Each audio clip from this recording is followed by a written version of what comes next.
Hi, good evening. This is Sir Hassan Dosani.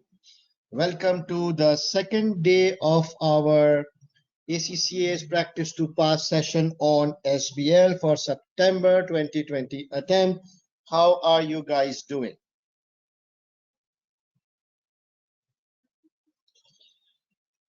Right, excellent.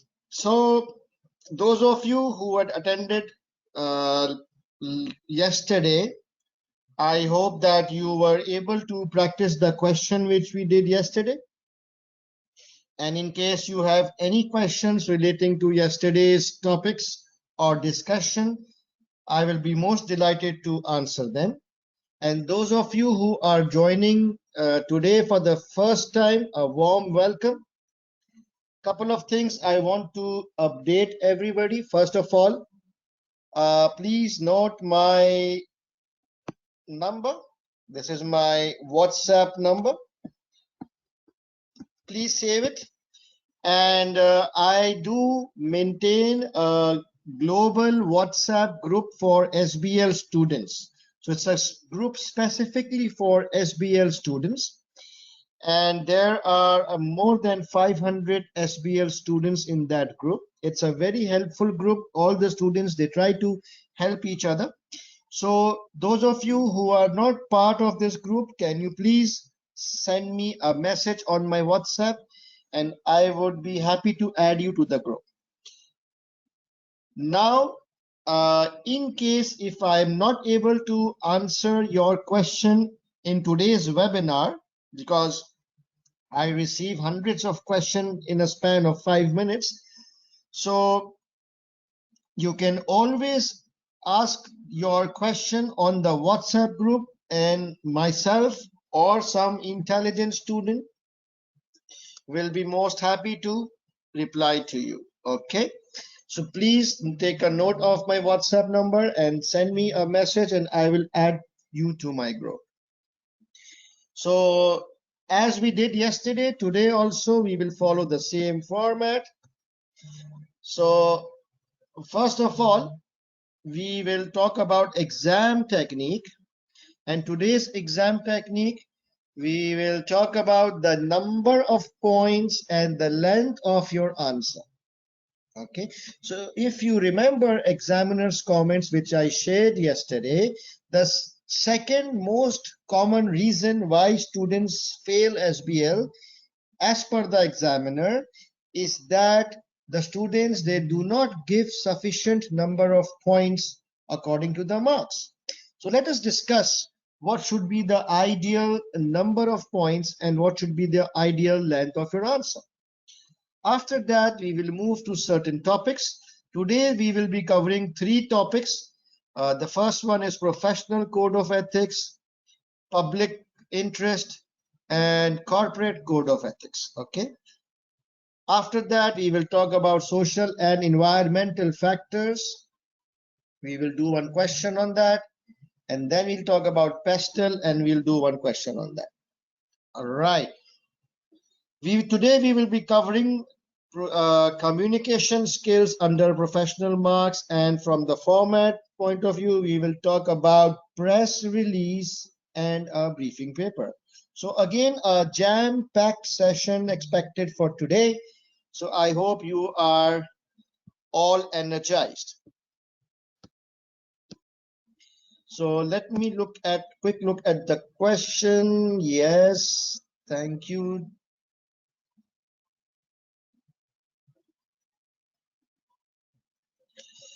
Aisha, you need to please don't share your numbers in this group. Please follow my instructions. It was very simple. Please send me a WhatsApp, send me a message on my WhatsApp, and I will do the needful. Okay. Right. The technical people who are facing some technical issues like screen not moving or no audio, I'm sure the ACCA technical team is trying to help you with that. I think that most of the students are able to hear me clearly and see the screen clearly.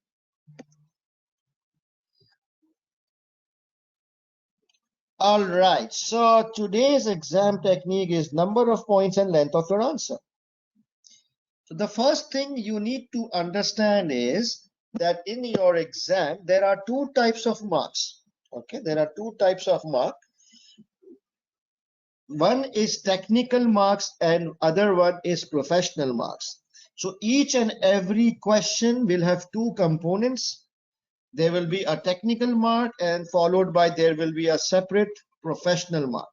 So if you add technical mark plus professional marks, obviously it will mean total marks. Okay. Now, how do you decide the number of points?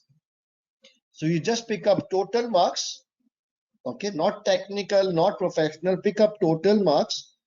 And by total, I mean that you need to add up technical marks plus professional marks. And then you divide by 2. Simply divide total marks by 2. That will give you the number of points. Okay. For example, so if total marks is 8, how many number of points? You got 5 seconds.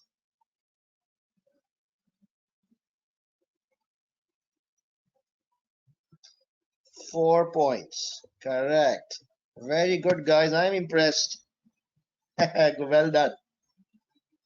Now, my question is, these 4 points, is it minimum or is it maximum? What do you think?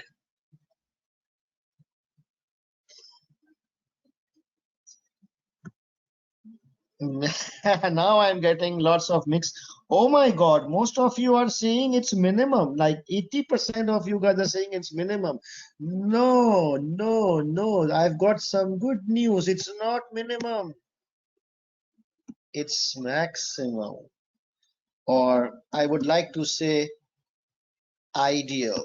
Try to give exactly 4 points. Try to give exactly 4 points.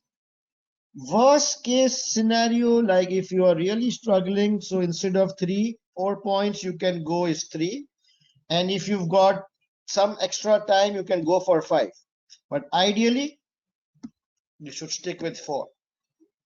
That's the max, okay? Because if you give more points than the marks allocated, you will then overrun on your time management. Do you understand? So even if you have lots of points, if you start giving more points as compared to the marks allocation for that particular question, you will start eating the time. You will end up with time mismanagement, which is not acceptable. Okay. So let me clean this up a bit. So we agreed that for 8 marks, we will try and give exactly 4 points. Now, students who are giving CBE paper, because you are copy pasting points, you're not actually writing or typing points. Most of your points, 80% of your points will be copy pasted. You might afford to give some more points, but provided that you are within the time allocated. You should never ever exceed the time allocated for that question. Okay, but for manual students, even giving 4 points for 8 marks is challenging from a time point of view. So take this as a maximum thing, okay, not a minimum. Now another tricky question. Supposing the total marks is 15. How many points? Okay, I would say minimum 7, maximum 8. Okay. Any problem? It is as simple as that. 6 to 7. Fui and Lo, why you are saying 6? It will be 7 or 8. I mean, come on, you cannot simply divide by 2. Just divide 15 by 2, it gives you 7.5. So either you give 7 points or 8 points. I cannot understand 6 points or 7. My God. You need to work on your IQ, okay? Now, can I ask a tricky question? If you promise that you will not get confused, can I ask you a smart question? So for 1 point, what do you think is how many marks? Are you able to guess? So 1 point is how many marks? Let me see your IQ and maths. 0.5? 1? Come on, guys. 1.5 to 2? It is exactly 2 marks. Because if we are dividing by 2, we are picking total marks and we are dividing by 2. That means that 1 point is exactly 2 marks. Okay.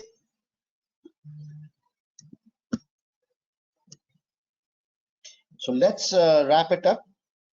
Plain and simple. How many points you are supposed to write? You just divide by 2. Okay. Now there is one small exception.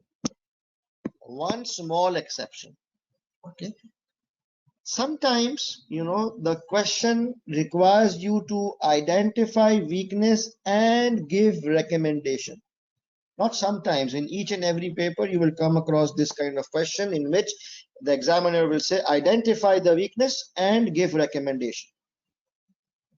Or it could be identify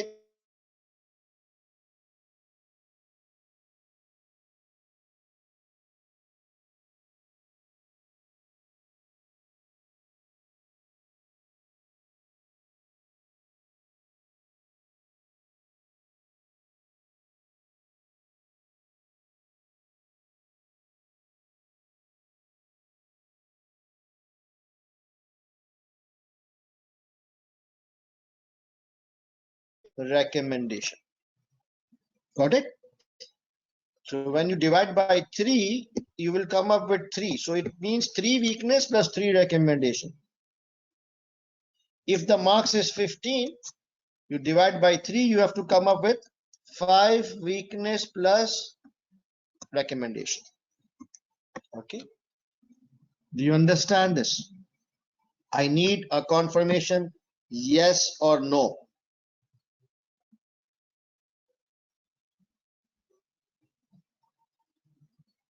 Okay, some students, they lost my voice. I will repeat. Sure, I will repeat. Just let me clear the stuff.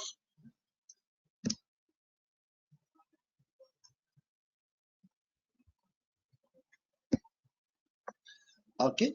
So the rule of thumb is that in a normal question, we divide by 2 to calculate the number of points.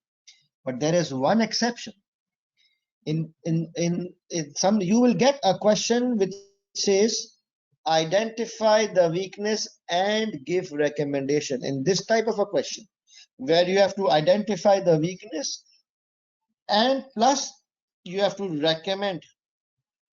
Or similarly, you can get a question saying identify risk and give recommendation. So 2 things, risk plus its recommendation.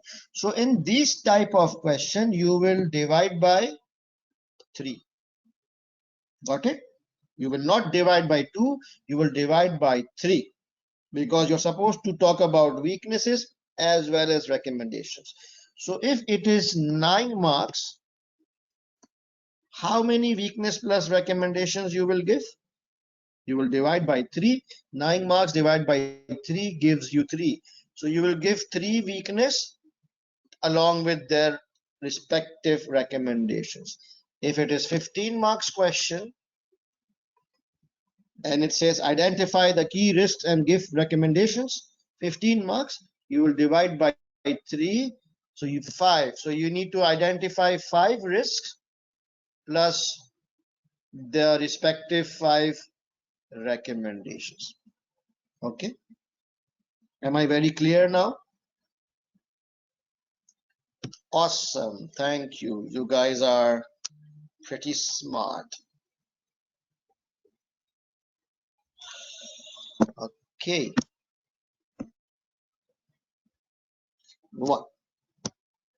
Now, length of your answer. How much lines you need to write.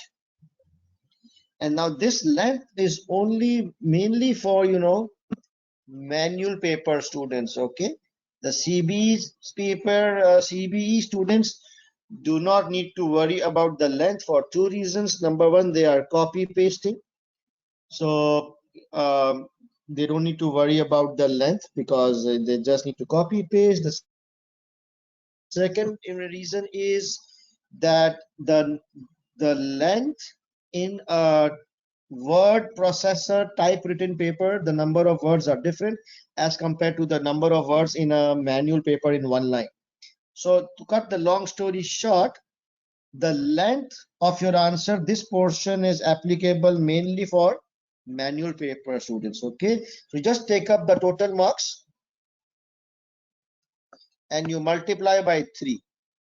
That will give you the total length of your answer, total number of lines.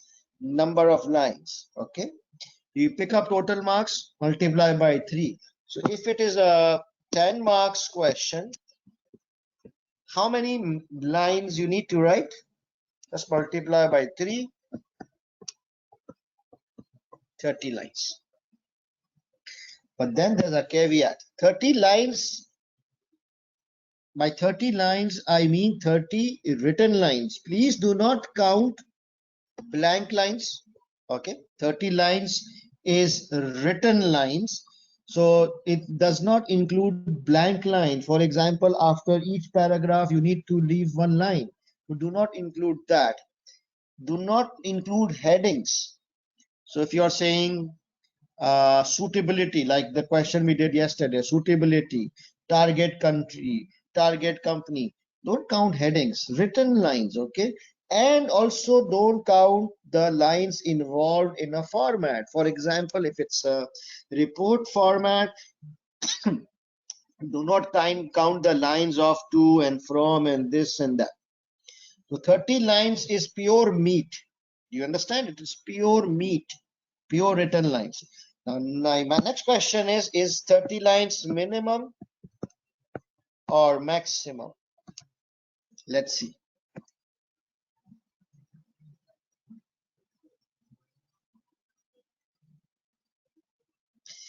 Medium? No. Maximum, please. Maximum. Make your life easy. It's for simple reason. If you write more than 30 lines, you will overrun the time. So throughout the paper, you need to be very, very mindful of your time management. So I will always talk about maximum because after this, the red zone will start. Okay, you will enter the danger zone of mismanagement of time. So this is the maximum, not the minimum. Okay. Now let me test you. Can anybody answer this question? So a question of 10 marks, how many lines? Oh, that's pretty easy, right? 10 multiplied by 3 is equal to 30 lines. We just did that. But this one is a difficult question. Whoever will answer this question, I will guarantee you will pass SBL.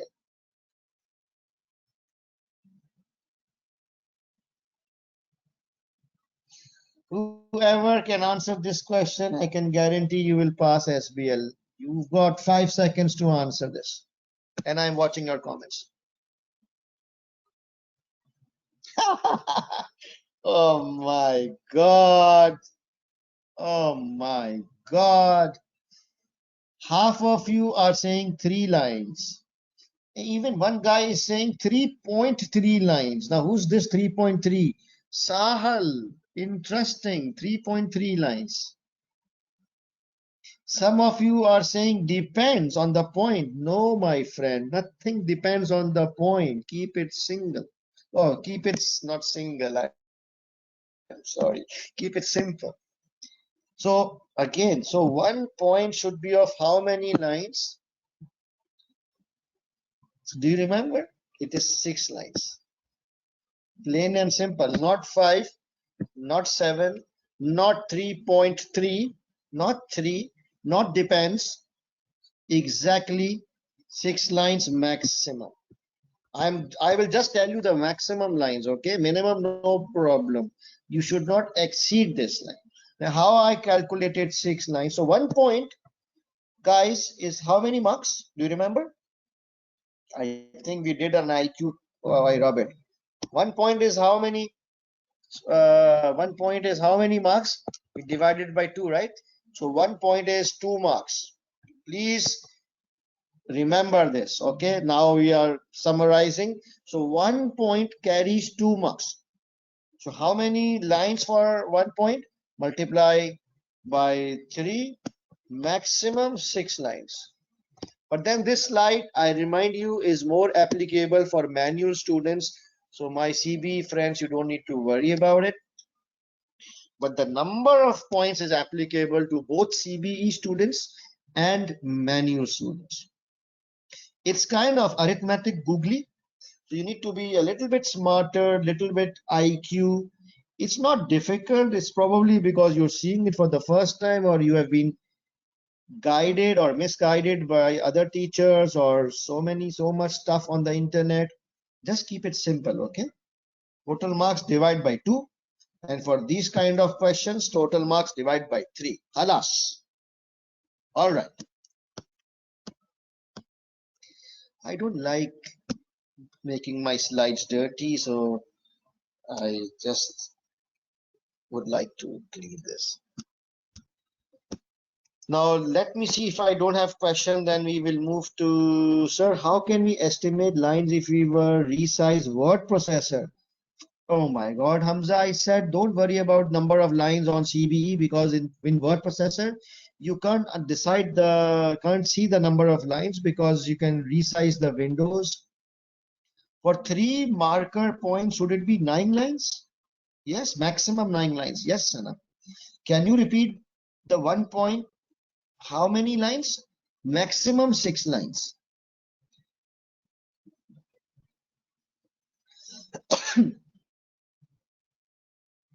Sir, in marking system, 5 good points carries 10 marks. Instead of writing 5 good points, if I write 7 to 8 short points, yes, this is exactly what I am saying. Not 7 to 8, but instead of 5 points, write 6 small points. Sir, directly we have to copy paste the text from the exhibit, or we need to annotate it in CBE. Ahmed, I think you were not there yesterday. We copy paste and then we slightly amend it. And more importantly, we add our comments based on the copy pasted lines. Khalas, ha ha ha. Okay. Sorry, I'm in Dubai, so khalas means the end. That's Arabic. I'm just reading, sir. Weakness and recommendation can be done in table form. Yes, absolutely. Weakness and recommendation question needs to be done in a tabular format, which I will explain on the last day. Yes, Saim, I already answered this question. Can you please tell how many words can be there in 1 point? I cannot tell you my number of words, my friend. Then you will ask number of alphabets. Where will I go then? I'm just telling you 6 lines. Okay, rest is up to you. Okay.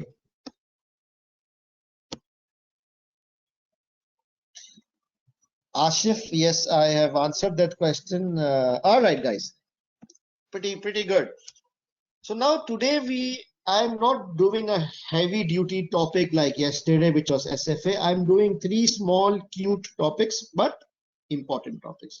So the first one is professional code of ethics. And I am pretty sure that most of you are aware of this. And this professional code of ethics is mandatory for all qualified accountants. So if and when you qualify, no.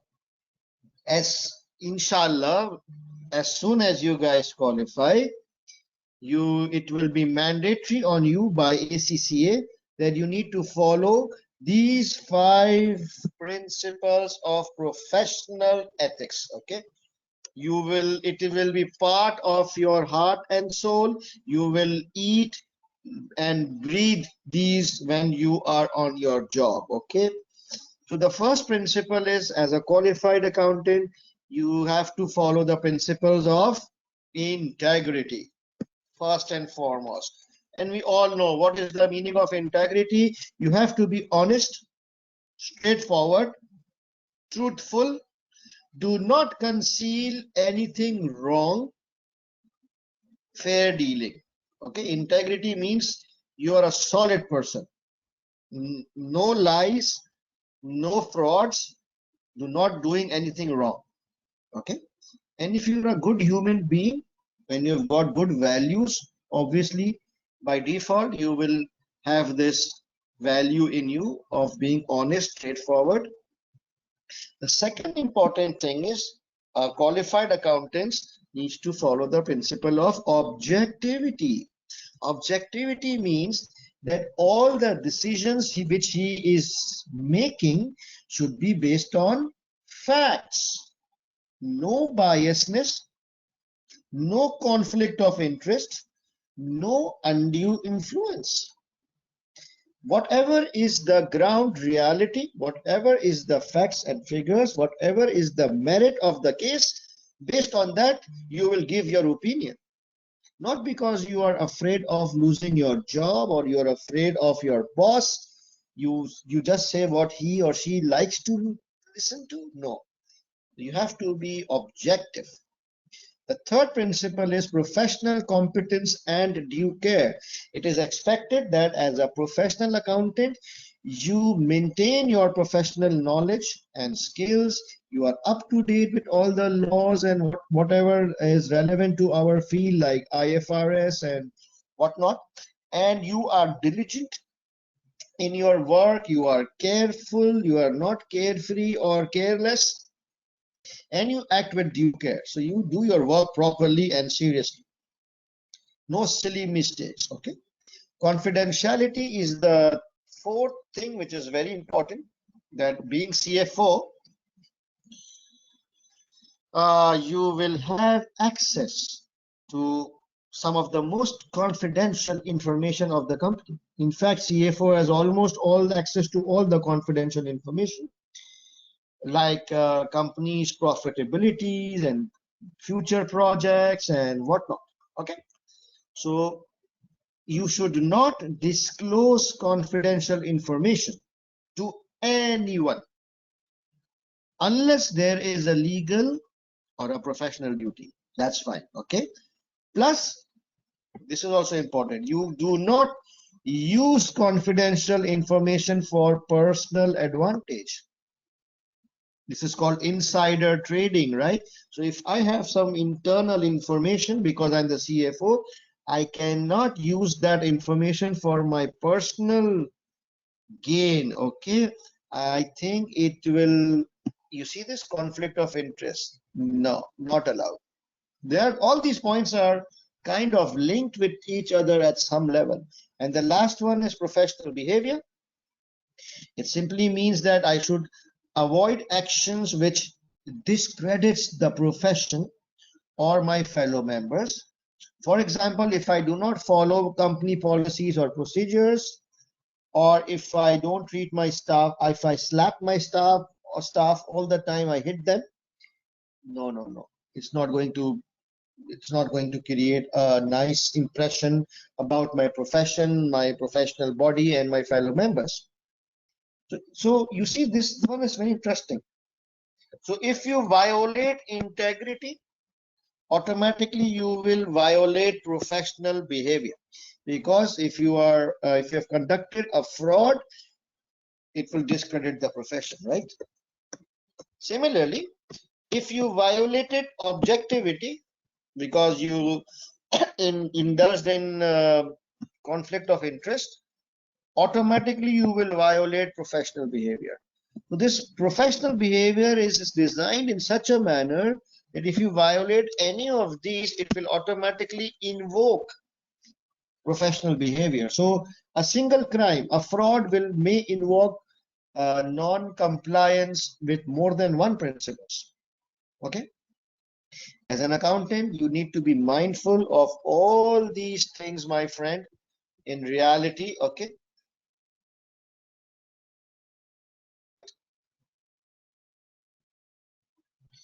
Being a student, we are also bound to follow, Sharik. I would imagine yes, but I am not sure. Undue influence meaning, okay. Undue influence means that someone forces you, someone, forces you to do something which is not right. So that's influencing you. Undue means undue. Okay. Difference between objectivity and subjectivity. Oh, Haris, objectivity means fact-based. Your decision should be based on facts and figures. Subjective means your decision is based on emotions. Okay. Caught by drugs. Oh, okay. Caught by drugs. Yeah, interesting.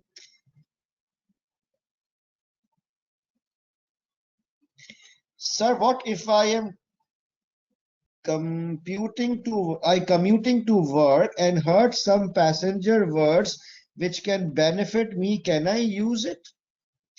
If it is regarding your own company, then no. But if it's if it's not if it's not your part of your responsibility or job, then I think you can. So in every ethics question, must violation of professional behavior? Yes, you can say that. Whistleblowing also comes under integrity. So whistleblowing is that if you find out that someone is doing a fraud, you report that fraud. So whistleblowing is a tool to safeguard against integrity issues. Okay, it says to protect against integrity issues. What about accepting gifts from clients? Zabi Beg, very interesting question. What about accepting gifts from client? Think, guys. I give you 10 seconds. Accepting gifts from clients, is that against the principle of professional ethics?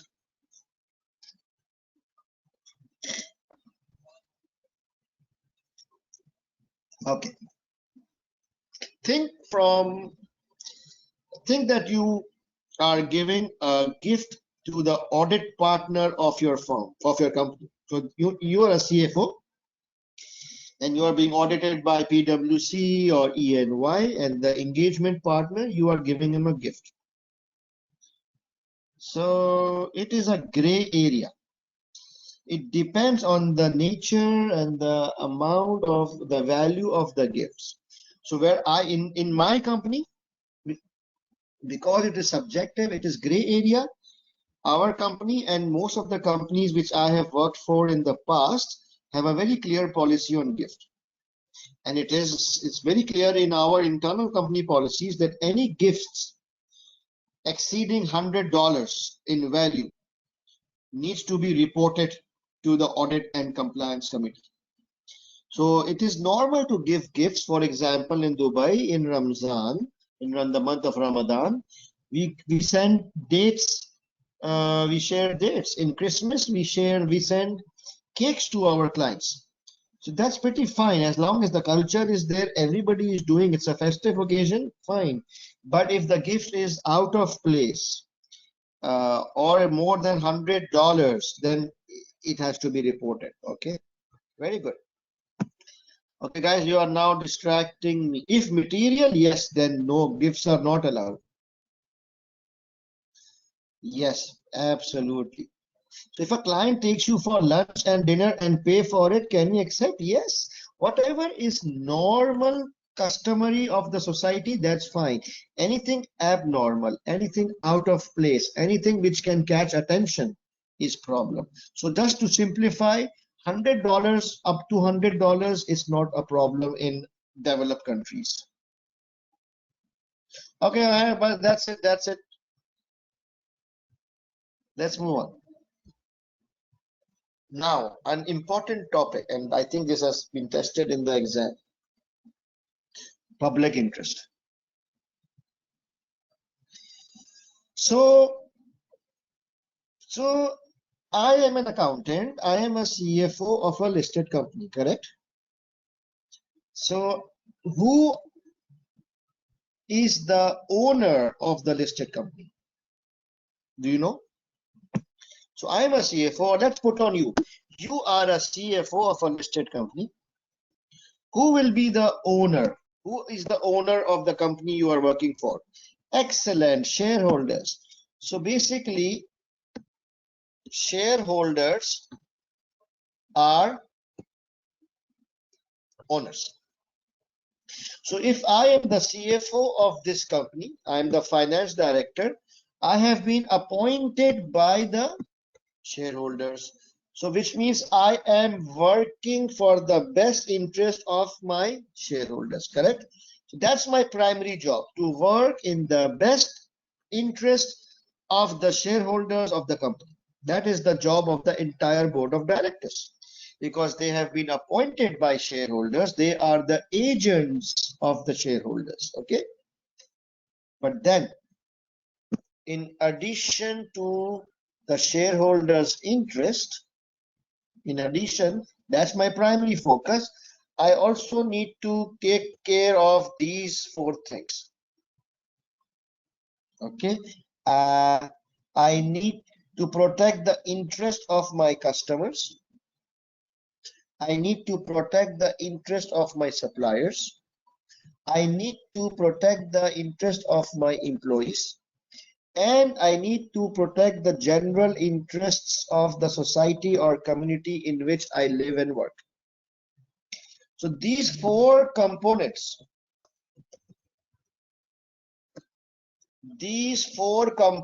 are called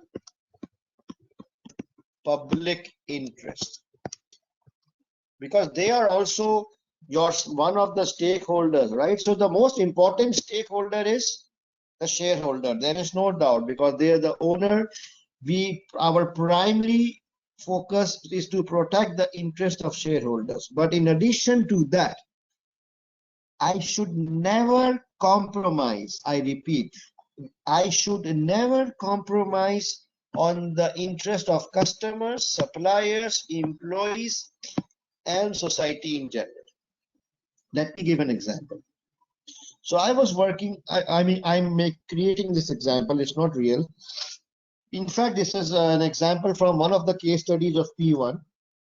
So there was this girl who was the CFO, no, she was the finance director of a company which makes surgical equipments, surgical materials. And these surgical materials, they are, patients are operated, and these surgical materials are put inside the patients, right? So it's pretty serious. So, in order to maximize the profit, the CEO decided that we can reduce the quality of the raw material. So they reduced the quality of the raw material, perfectly knowing that this material, if the quality is reduced, would actually kill the patients in the long run. It's not good for the patients. But because their objective was to maximize profit, they compromised on the quality of the ingredient, and the product became dangerous. And after 2 and 3 years, people started dying. Can you imagine? People started dying or becoming permanently disabled. And when it was investigated, it was found out that it was due to the substandard surgical material which was made by this company. And in order to maximize profits, they compromise on the lives of their customers. So now if you are a finance director of such a company, and if you know that the management is now deliberately reducing the quality of the product, and this is gonna create disability or deaths to the customers, then you need to flag it, because now you are working against the interest of the public. All right.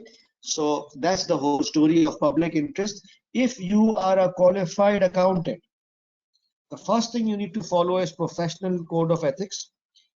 And then secondly, you also need to uphold public interest, which means that you should never do anything which compromises or goes against the interest of customers, suppliers, employees, and society just in order to maximize profit. If you're a qualified accountant, you just can't do that because you have to take care of the wider stakeholders as well. Now, after you understand this concept, now let's simplify it. Whenever you get a question on public interest, you need to remember these four things. Whenever we talk about public interest, it means it includes your employees, it includes your customers, suppliers, society. Please repeat with me: employees, customers, suppliers, society. One more time. Public interest talks about four people: employees, customers, suppliers, society. Why am I emphasizing on these four things? Because the next 2 or 3 or 4 topics will just be based on these four stakeholders, which is employees, customers, suppliers, and society. So if you remember this list, 3 or 4 topics will be easily handled by you. So we are done with public interest. Let me see if there's any question.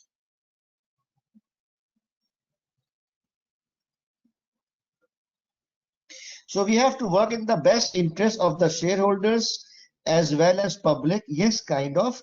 Or let me rephrase it. So Sharik is saying we have to work in the best interest of shareholders as well as the public. Ideally, yes. But in reality, if I may rephrase it, I will say we have to work in the best interest of the shareholders, but it should not at the expense of the public, not at the risk of putting the public at risk or at loss. Okay. So what should be done if the firm is not working according to the public interest? So you just resign and go, and if they are doing something illegal, then you must report to the authorities. Okay. Government comes under public interest too. Yes and no. Some authors says yes, some authors says no, but it depends on the question. I would say yes. My vote is yes. But even if you miss it, it's not a big deal. Just remember the four things. Public interest is equal to stakeholders as well. Now, stakeholders is a wide terminology. It may include a lot more people. Please restrict public interest to 4 stakeholders. Repeat with me: employees, customers, suppliers, society.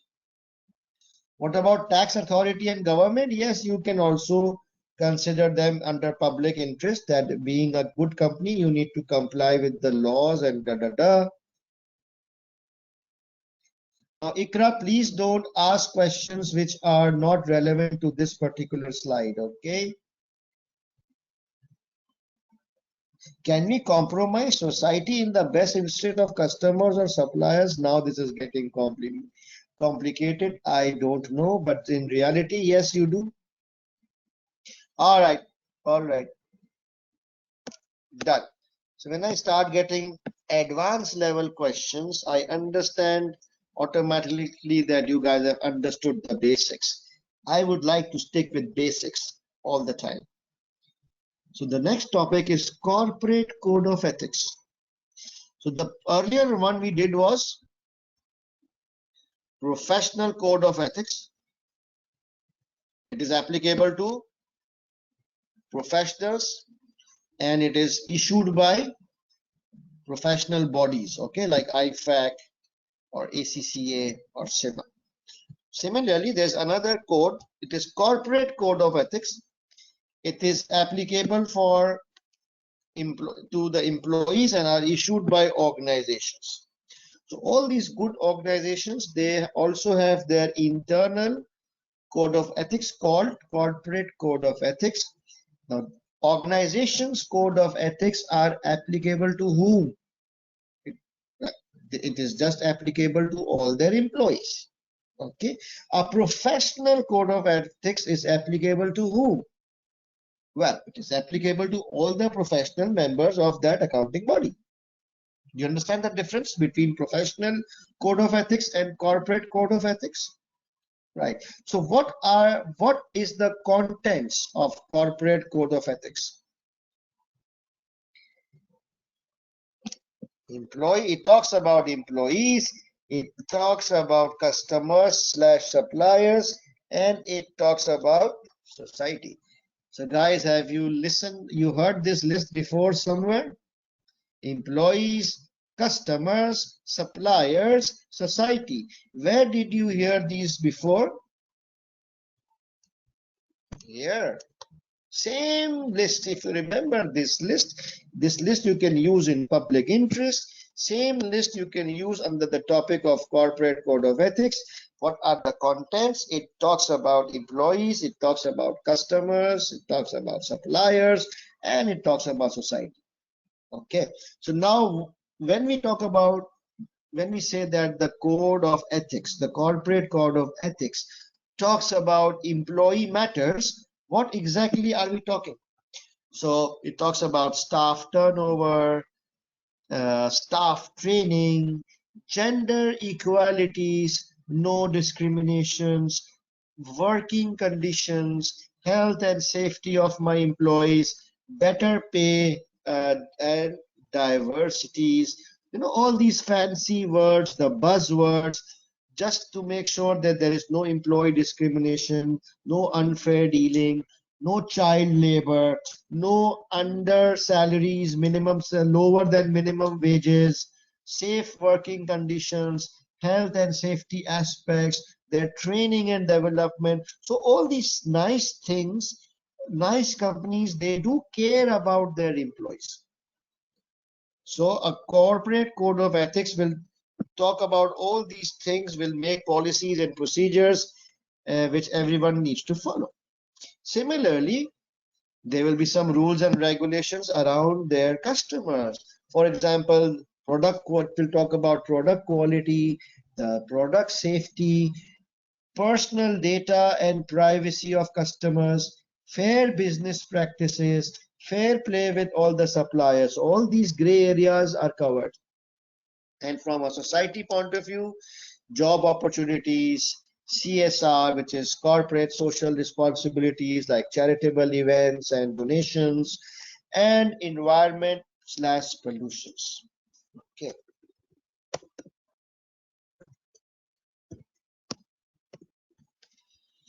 All right. Do I have any questions on corporate code of ethics? Very good. So, voice is not clear. Yes, I agree, Shamil. Right.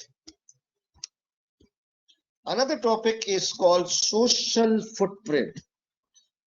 Social footprint, the word footprint simply means impacts. Okay. Footprint means impact. So what is the meaning of social footprint? The impact, the social impact of the company, which means what is the impact of the organization on the society, the social aspects. Again, employees, customers, and suppliers, and society. Same list you can repeat under the topic of social footprint. Same list, right? So three areas where you can use: public interest, same thing; corporate code of ethics, same thing; and social footprint talks about all these things. So now, when you are reading a case study, when you are reading an exhibit, how will you identify, how will you highlight points relating to social footprint? Or how would you highlight points relating to public interest? Or how would you highlight points relating to corporate code of ethics? Think. What are the keywords which you will look for when you are reading the exhibit and you want to, answer a question on social footprint?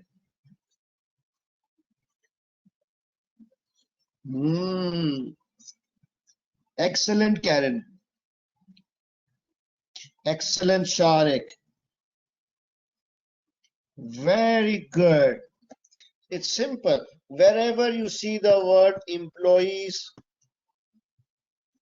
or staff, when you are reading the exhibit, any information provided to you about the employees of that company, or sometimes they use the word staff, or any information you come across regarding customers, any information you will come across regarding supplier, any information about society. You just highlight those sentences, pick it up and put it under social footprint, or you can also put it under corporate code of ethics question, or you can also pick it up and put it under public interest question. So 3 topics, 3 birds with 1 stone. Huh? Isn't that awesome? Now, environmental footprint. Again, footprint means what? Impact. So environmental footprint means the impact on the environment. So environment, it talks about natural resources or scarce resources. Like if the company is consuming trees, cutting trees, or it is consuming lots of oil, which is scarce natural resource, or any other mineral. So it is depleting the earth. That's environmental aspect. And then waste products. So a lot of companies mainly talks about the disposal of waste products. Words like recycling, environmentally friendly packing. This is a very serious thing, how to get rid of those plastics, right? So disposal of waste products, disposal of packing material, all this is part of environmental footprint. And then aspects relating to pollution, all these nice words you will see in the exhibits. You will see the word carbon footprint. You will see the word CO2s, recyclings, pollution, green, spillage. So just keep an eye open for these words in the exhibit. So if the question says, analyze the environmental footprint. So when you are reading the exhibits, keep your eyes open for these words. These are the keywords. Wherever you find any fact and figure or sentence which contains one of these words, highlight it and put it under environmental footprint question.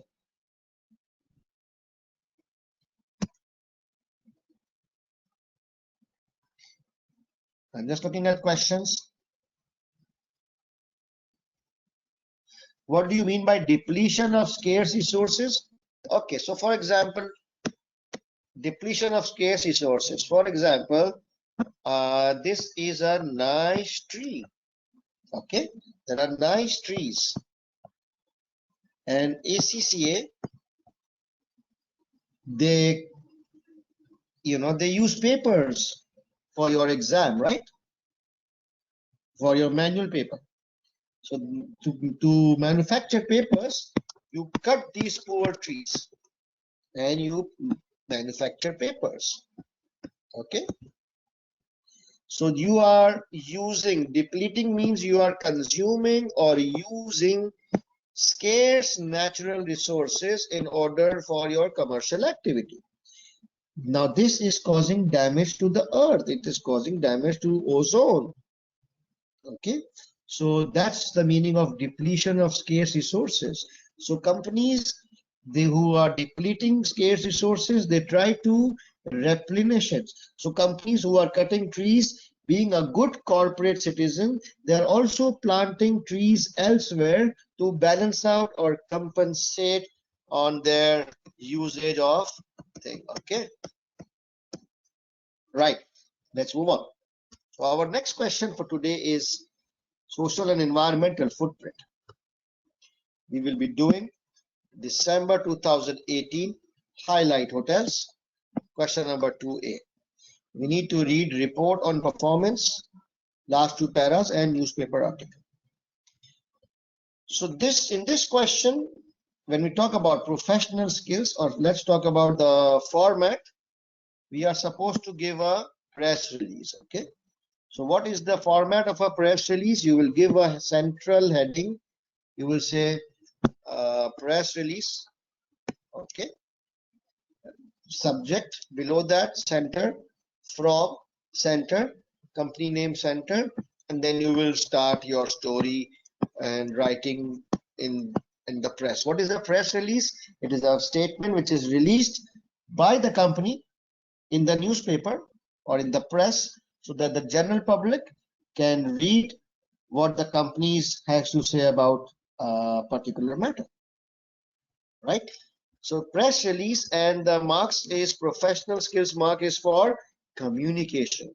So communication, if you read the definition by ACCA, it says express clearly and convincingly, keeping in mind the target audience. That's the high level definition, that whenever you are drafting something, so communication skills, you need to demonstrate that you are able to express your point clearly and convincingly, keeping in mind the target audience. Now, this is very important. Keeping in mind the target audience. For example, if you are writing to the chairman of your board, your tone will be different. If you are writing to your finance director, then you can use technical language because he's a finance guy, you are a finance guy. So if you're writing to a finance director, you can use technical accounting language. But if you are writing to the chairman, who is a non-executive director, not necessarily a finance guy, your tone will be less technical and more business appropriate, right? A language which a non-executive director can understand. Similarly, if you are writing to the public, like in case of a press release, then your drafting, your tone will be according to the mindset or according to the level or language of the public. So this is what is the meaning of keeping in mind your target audience. Very, very important. If you want to score marks in communication skills, you need to focus on formats. Okay, so this is my interpretation. That's why I'm saying hint. If you want to score good marks in communication, use proper format. Focus a lot on the format. So if you focus on the format and if you focus on the target audience, you will easily score good marks in communication. You don't need to do anything extra. Just make sure that your format is nice and beautiful and proper, and you have kept in mind to whom you are addressing your report. Okay. So let's open up SBL December 2018 highlight hotels. I will be using the CBE platform. December resume. So this was the paper which we initially did yesterday for SFA. Remember, highlight hotels. So if you see highlight hotels, hey, where is my highlighting? Where is it gone? Shit. Is it gone? All right, no problem. So what about the word processor? Oh, so you see the yesterday's stuff is there. It doesn't get deleted, but what happened to my highlighting?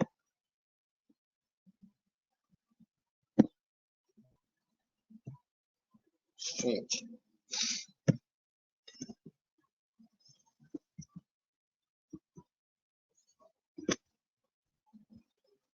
Okay, can I show you one thing? And this is relevant for students who are giving CBE. Sometimes this software platform, it gets stuck, okay, sometimes. Or sometimes if you're trying to highlight stuff, it might not, uh, you see something is wrong.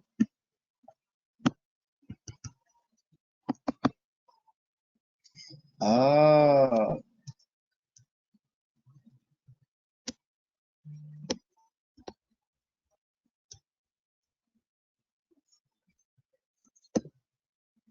sometimes it highlights, but sometimes it gets stuck.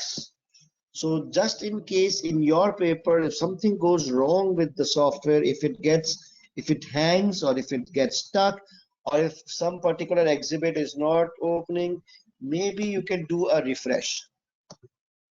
I just pressed a refresh. Let's see.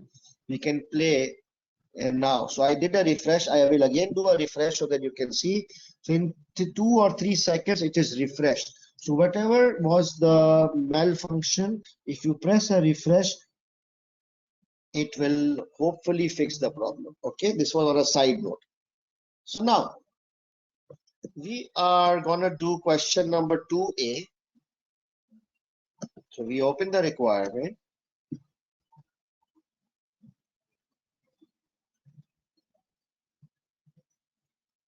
Oops, no, this is not the question. March 19, let's go back.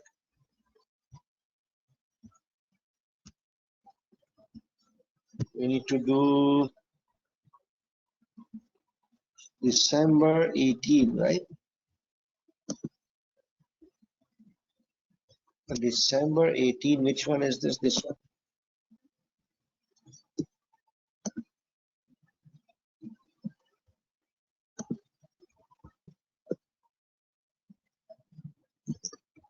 Question 2A. Okay.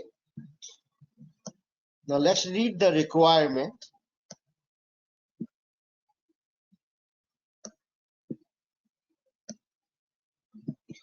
Following a subsequent decision by the Highlight Board, the proposed acquisition of Comfy Stay hotel chain has recently been announced to the D-Land stock market, and generally the market has reacted positively to the announcement. So you remember this question which we did yesterday, that Highlight Hotel is a very successful hotel in the country of D-Land.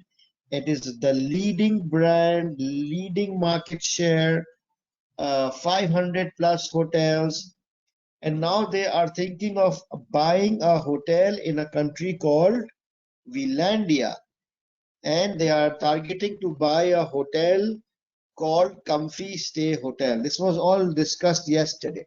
So now they have decided, based on your SFA, that they have decided to buy, and they announced this on D-Lang stock market because they are a listed company.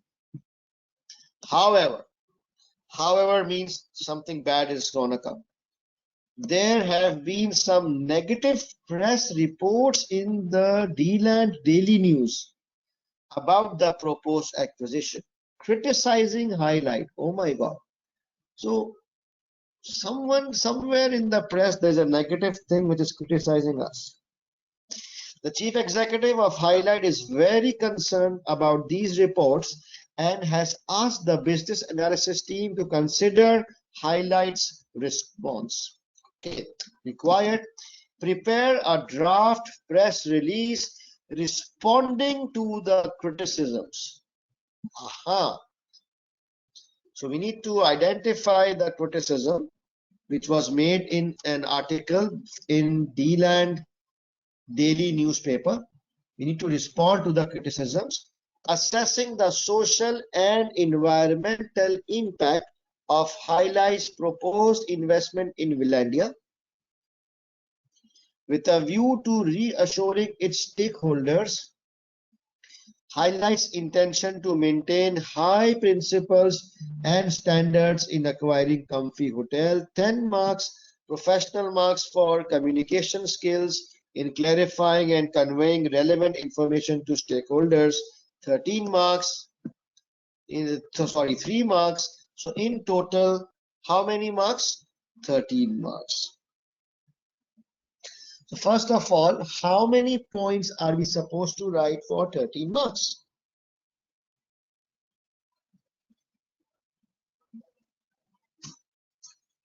How many points for 13 marks? 13 divided by 2 gives me 6.5. So 6 to 7. So why 5 points? Why you guys are saying 5 points? I don't understand why you guys are saying 5 points. Come on. I don't want to repeat stuff. Divide by 2. So 13 divide by 2. So always remember, we will pick total marks, okay? Do not pick the technical marks and divide by 2. Please, for God's sake, listen to my lecture carefully. Pick total marks. Total marks is technical marks plus professional marks 13. Total marks 13 divided by 2 is 6.5. So you give 6 to 7 points in this answer. Okay. So now what do we need to read? We need to first read report on performance, last 2 paras. So let's read the article first, okay? Because it says that there is some criticism in the article. So first I would like to, I'm very interested in reading the criticism so that when I'm looking for my answers, I know what exactly to look for. So where is that article? This one, newspaper article. I click on this. I increase the size for you guys.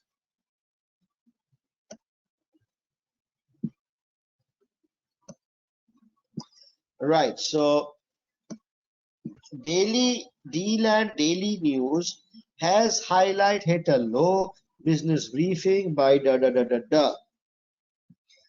Highlight Hotels recently announced it was making an approach to buy the struggling Comfy Stay Hotel in Villandia. Yeah, we already know that Villandia Comfy Hotel is struggling in Villandia. Comfy Stay's owners, the DeWalt family, announced their intention to sell the business 3 months ago. Having seen revenues decline steadily in the last 3 years. Okay. Its chief executive and founder, Anders DeWalt, admitted in an interview last month that the family has failed to recognize and keep up with the investment demands of a modern hotel, but was confident that a new owner could revitalize the business. But is its potential acquisition by Highlight a positive move for the D-Land based budget hotel business? So what's their problem? Reading its recently published chief executive statement, Highlight is a business which clearly prides itself on the value it places on its staff and maintaining strong employee rights. Let me underline. So anything which talks about staff or environment, I would highlight. Why? Why would I highlight anything about staff?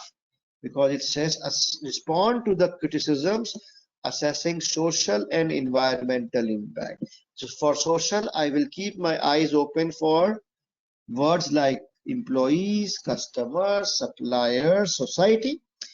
And for environmental, I would keep my eyes open for CO2, carbon emission, pollution, green, scarce resources, disposal of waste products, etc. Okay.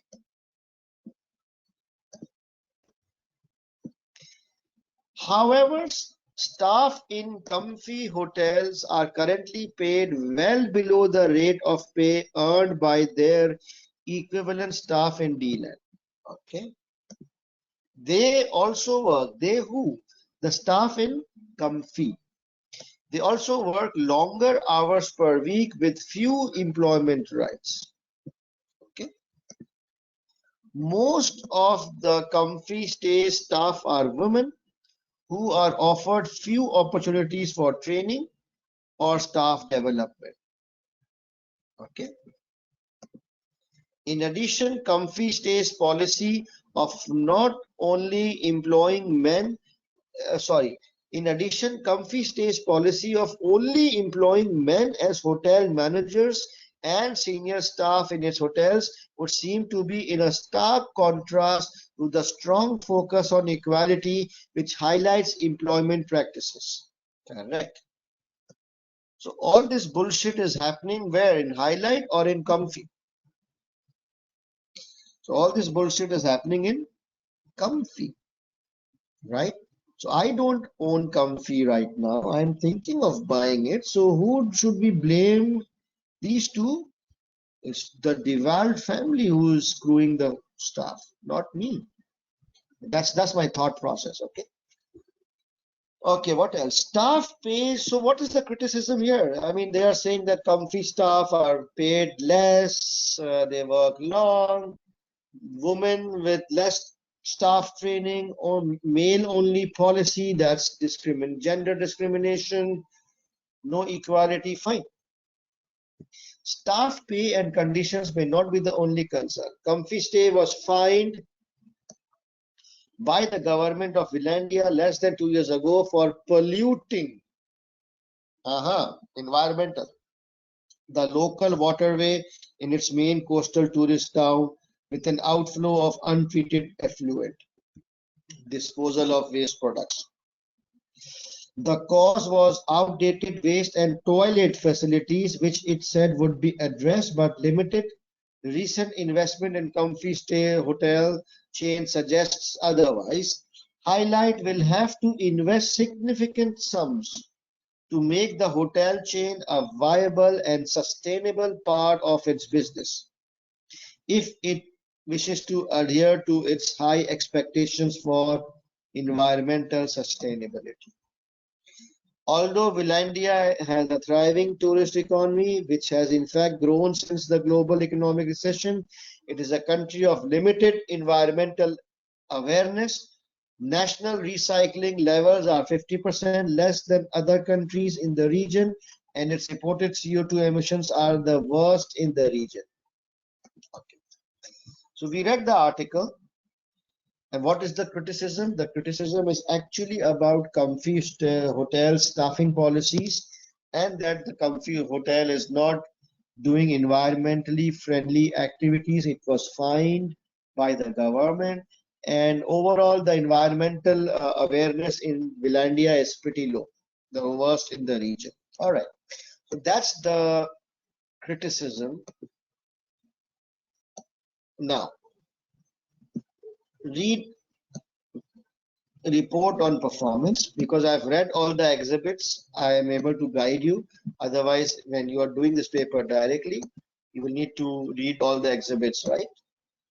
So on this is basically Chief Executive Statement, report on performance year ended 30th June of 2018. Okay, so look at Mr. Bernie Voss. Looks pretty smart, huh? I think he's from our African region. Nice. It's a chief executive statement and it's got a lot of information. It talks about another year of strong sales and profit growth, which I'm sure talks about sales and profits and all those things. A continued commitment to invest. I think this talks about investments in technology and stuff. Key performance indicators.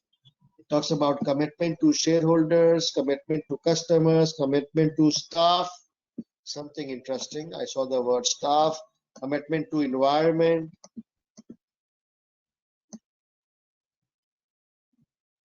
Oh, come on. Focus for the future. So I want you to read this one. Focus on supporting future growth through investment in technology and staff. Let's read from here. To deliver long-term sustainable returns, we must invest for the long term to ensure we have skills to become more agile in digital capabilities and build efficient and sustainable infrastructure. We are committed to creating a great workplace with a strong commitment to equality and diversity. Oh, can I use this somewhere in my answer? I am, strong commitment for equality and diversity. We will continue to commit to staff development. Again, this was the criticism in the articles that, in Comfy Hotel, the female staff was not being given development opportunities. Investing around $10 million annually in skills and development programs. Awesome. We welcome the introduction of the new DLAND national living wage, some kind of law, which we implemented 6 months in advance of the government's launch date. Wow. So all this shows that we ethically are a caring company, right? Okay, what about focus on sustainability? Sustainability, when you see the word sustainability, it usually means, talks about environment, okay? We will continue to build on our focus and reputation of operating as a sustainable and environmentally friendly business. Okay, we will continue on that. We are committed to continue development and investment in sustainability and environment management systems to reduce our level of wastage, decrease our CO2 emissions, and work towards becoming a carbon neutral business. Excellent. Nice, fancy sentences. I will definitely use this in my press release, right? Shouldn't I let the people know what my values are, what my focus areas are? Over the next 3 to 4 years, we will need to upgrade our systems and infrastructure to improve our position. All of our staff will continue to be trained in environmental management and sustainability awareness, and targets will continue to be set for every hotel to encourage sustainable behavior. Okay. Yes. So now we've got so much stuff. Okay, this is our point of view, what we are doing. And if I go to the newspaper, this is actually the criticisms to which we need to respond. So the requirement is prepare a draft press release responding to the criticisms. So let's open the word processor.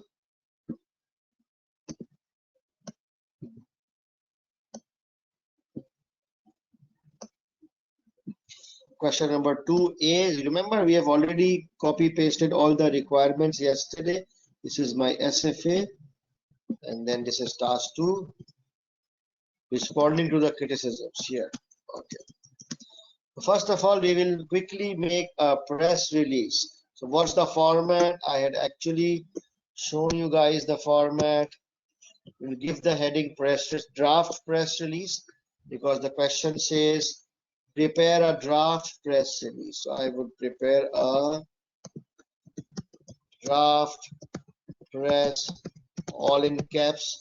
I will select, I will heading 1, I will center, I will underline. What's the next thing? Subject. So what subject should we give? I will look at the requirements to decide.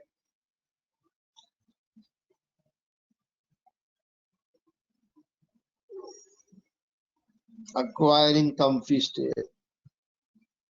Okay, let's say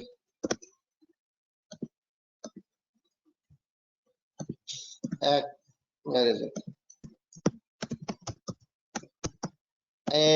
ACQI, acquisition of comfy hotel chain. Okay, what else is there? From. So now from in this question, what was our role? We read yesterday, our role was senior business analyst, right? But remember, listen carefully. A draft press release, it will be always from either the chairman of the company or the CEO of the company, because only these two people are authorized to communicate with public. Okay, a senior business analyst cannot issue a press release for the public. He doesn't have the rights or authority. So you will say CEO. Do we know the name of the CEO?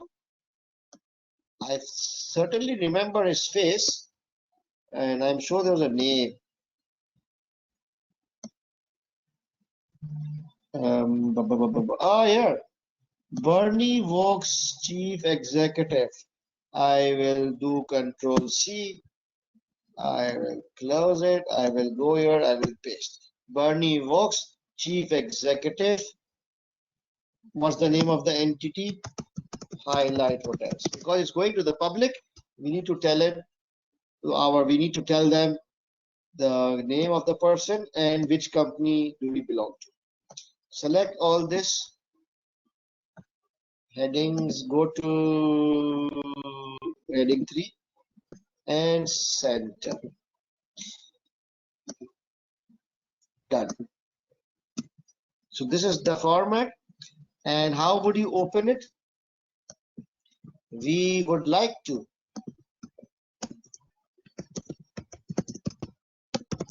again, let me pick up from the requirements. Respond to the criticism in India. Just I will go here, copy paste, and then I will just customize it.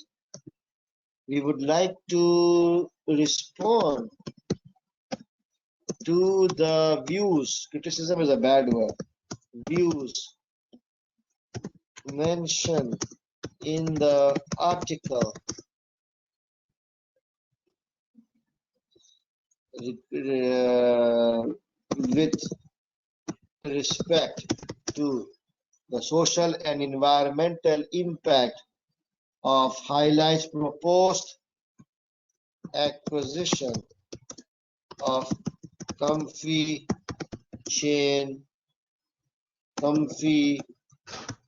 hotel chain in Villandia. Okay, that's the starting point. That we would like to respond. Now think that you are now drafting something which will be printed in the press. So it's a good start giving the background. We would like to respond to the views mentioned in the article published earlier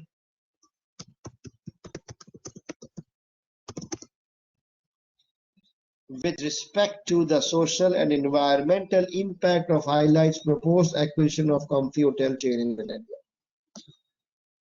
Okay, and it says here in the requirement, with a view to reassuring its stakeholders of highlights intention to maintain its high principles and standards. Let's copy this.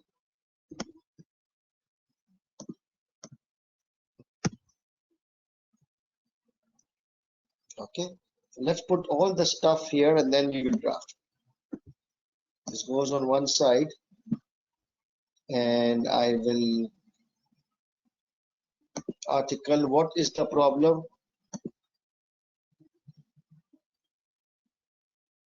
So staff and company are paid the longer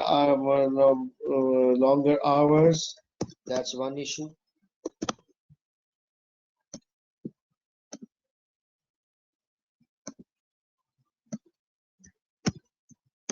What else? Most of the are females who are offered less development, and all this gender equality. At this point, criticism. I'm just pasting it here. And then things about environment.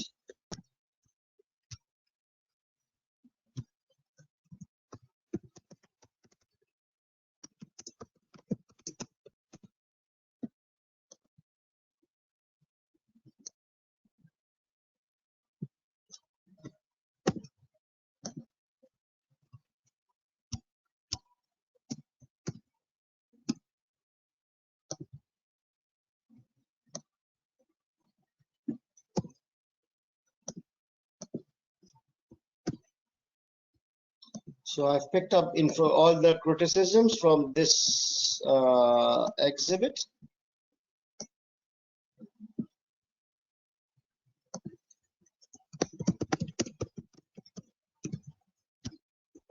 And what about our points? I will go to exhibit on performance. We have already highlighted staff. Nice sentence. So we are committed to creating a great place to work with strong commitment to equality and diversity. That could be a nice opening sentence.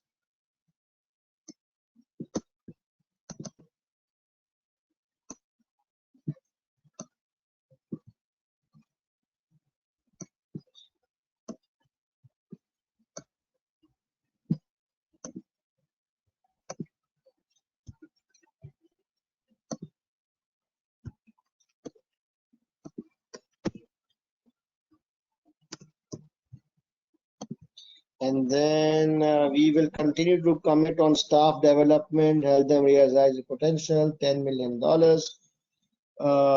Control C. Where are they saying there is less training? Here. So my response is here. And then we welcome the introduction of the new wages and the stuff like that.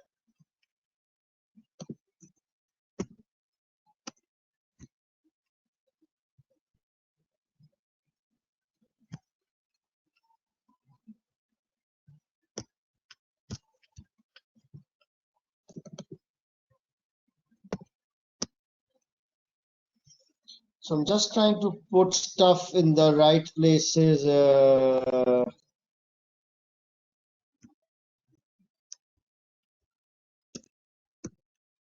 On the environmental thing, we will continue to build. We are committed. Let's copy all this. Go under environment.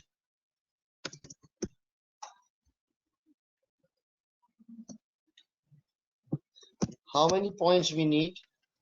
6 points to 7 points. We are done. So I will just now massage it a bit. You would like to respond, that's done. At the outset, we reassure our stakeholders of highlights intention to maintain its high principles and standards. That's it. Then we talk about social impact, control, bold and underline. Staff in computers are currently paid. So Comfy Hotel we have not yet bought. So we will say the staff in Comfy Hotel are currently paid well below the rate of pay earned by their equivalent staff in D-Land. They also work for and then we say we would like to assure our stakeholders that Highlight Hotel will benchmark the current salaries and would bring them in line with the market. This is what we are responding to. In fact, and then I would bring this here. We welcomed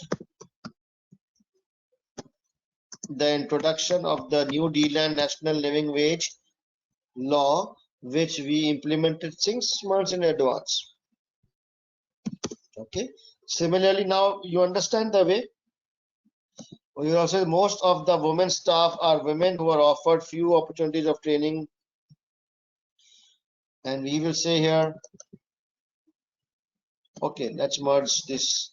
Okay, we will continue to commit staff development, opportunity which will help employees realize their potential, investing around $10 million annually in skills and development programs. In addition, Comfy Star is only employing men as hotels and senior staff. We are committed to creating a great workplace with strong commitments to equality and diversity. So this is the way you do, right? Do you understand the concept, the topic of social impact and environmental impact, or we also call it social footprint, environmental footprint? How you highlight information, what are the keywords, and then how you draft your. So for people who are giving manual paper, when you read the exhibit and when you read these lines, when you highlight these lines, what will you write here? You will write 2A. What will you write here on the left side? 2A. This is how you will reference it. And people who are giving CBE exam, you can't write anything here. You just copy paste and copy and you paste it under question number 2A. Once everything has been pasted here, you can rearrange, change the wording a little, and your answer is done. Let me take some questions.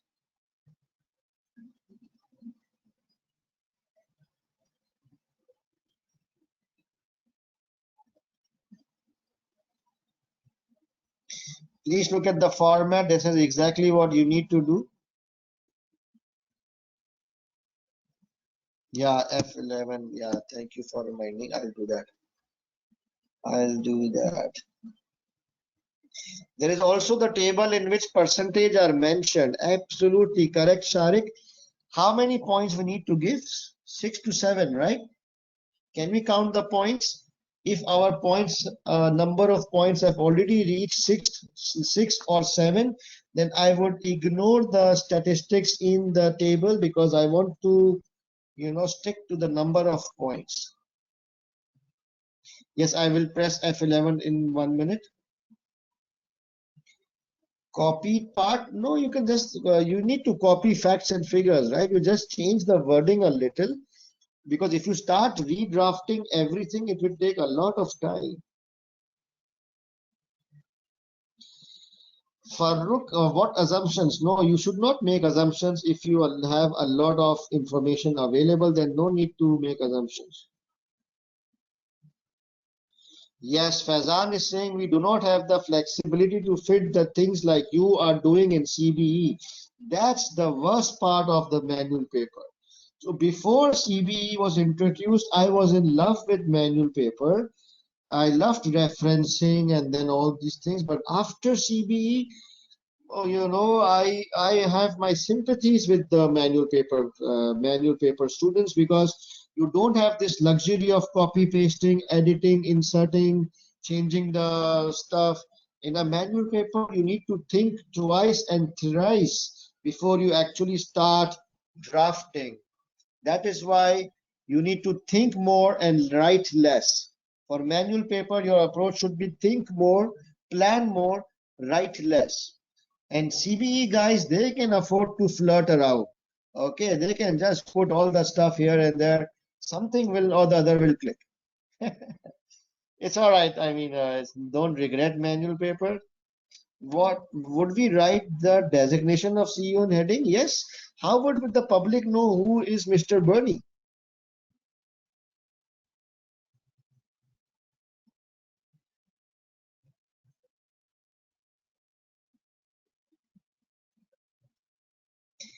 Sir, you have first highlighted the points at the time of reading and then copy pasted it at the time of drafting. Are you doing this due to time constraint or are you supposed to? So the way you do is when you read a exhibit, you will highlight and you copy paste at the same time. So once you first read the complete one exhibit,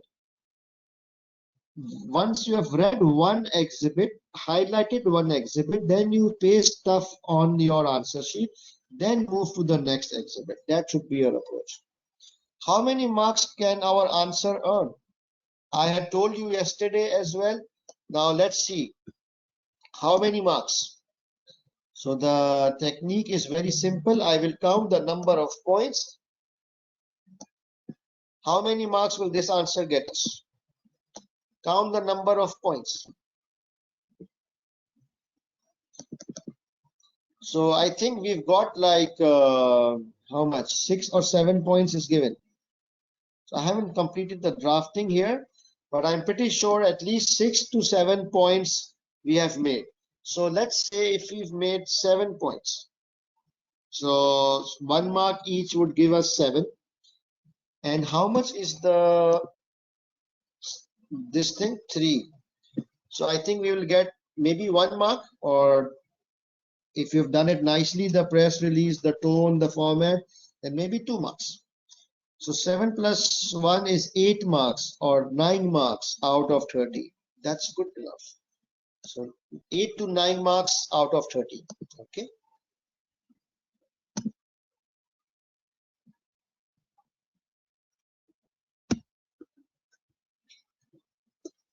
Ooh, so what's next? So now it's our next topic, but I think we should take a small break of 10 minutes and then we will come to pastel. Okay. So guys, it's like 10:07 p.m. in here in Pakistan. 10:07, 10:17, 10:20. Let's see you guys in 13 minutes. 10, 20 minutes past 10 p.m. I will resume with pastel. Okay. See you in a bit.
All right. So welcome back from the break. And we did small but important, interesting topics, right? So now our next topic is called pestle analysis. It is one of the basic topics of SBL, and um, I'm pretty sure that most of you are familiar with this topic, but nonetheless, first question first. What is pestle model used for? So our short answer is pestle model is used to analyze country environment, and sometimes we also call macro environment. Okay, so whenever we want to analyze a country, we use pestle. Similarly, if we want to analyze in particular industry, do you know which model we use for industry? Yes, Porter 5 forces. Excellent. So for country, we use pestle, and for industry analysis, we use Porter 5 forces. Now forget about Porter diamond. Okay, I don't even want to listen to it. We will just focus on pestle and Porter 5 forces from exam point of view. Forget about Porter diamond. Now when we say pestle, it includes 6 factors: political, economy, social, techno, eco, legal. Political means the overall government, the political environment of the country. These are the key words for political. Whenever you see the word government or government policies or government subsidies, government approval, government license, political stability, taxes, these are all these are all the keywords which you should highlight in the case and put it under the heading of political. All the sentences consisting of the word government, it's part of political. Similarly, economy, how do we find economic information relating to economy? It's very simple. You will see these words somewhere in the exhibits. Economy, economic growth, economic downturn, recession, all this is part of economy. Social, now social is also very interesting. So wherever you see the word prosperous developed nation, this is one of the most examiners most favorite words, prosperous developed nation. It goes under social. Then high standard of living, social. Educated population, social. And last but not the least, unemployment, high level of unemployment, it goes to social. Sometimes you can also mention high unemployment under economy, but more appropriate is social. Okay, so social factors are basically those factors. It talks about the people of the country, the population of the country, the standard of living, the demographics like age, gender, religion, values, all these things. Done. So I'm not going into details. I'm just letting you know the key words, how you can identify this in the exhibit. Technology, again, it's a vast thing. Technology includes plant and machinery. Most important, skilled workers, technical workers, very skilled people are part of technology. And then it also includes IT, hardware, software, internet, online, website, and then roads and infrastructure. So technology, broadly speaking, includes plant and machinery, hardware, software, IT, online, roads, infrastructure, everything is part of technology. Ecological, we have just discussed in the previous topic. It talks about, you know, the ecological impact on the earth like CO2 emission, carbon footprint, recycling, pollution, even those scarce resources, handing off waste products, all this is part of ecological.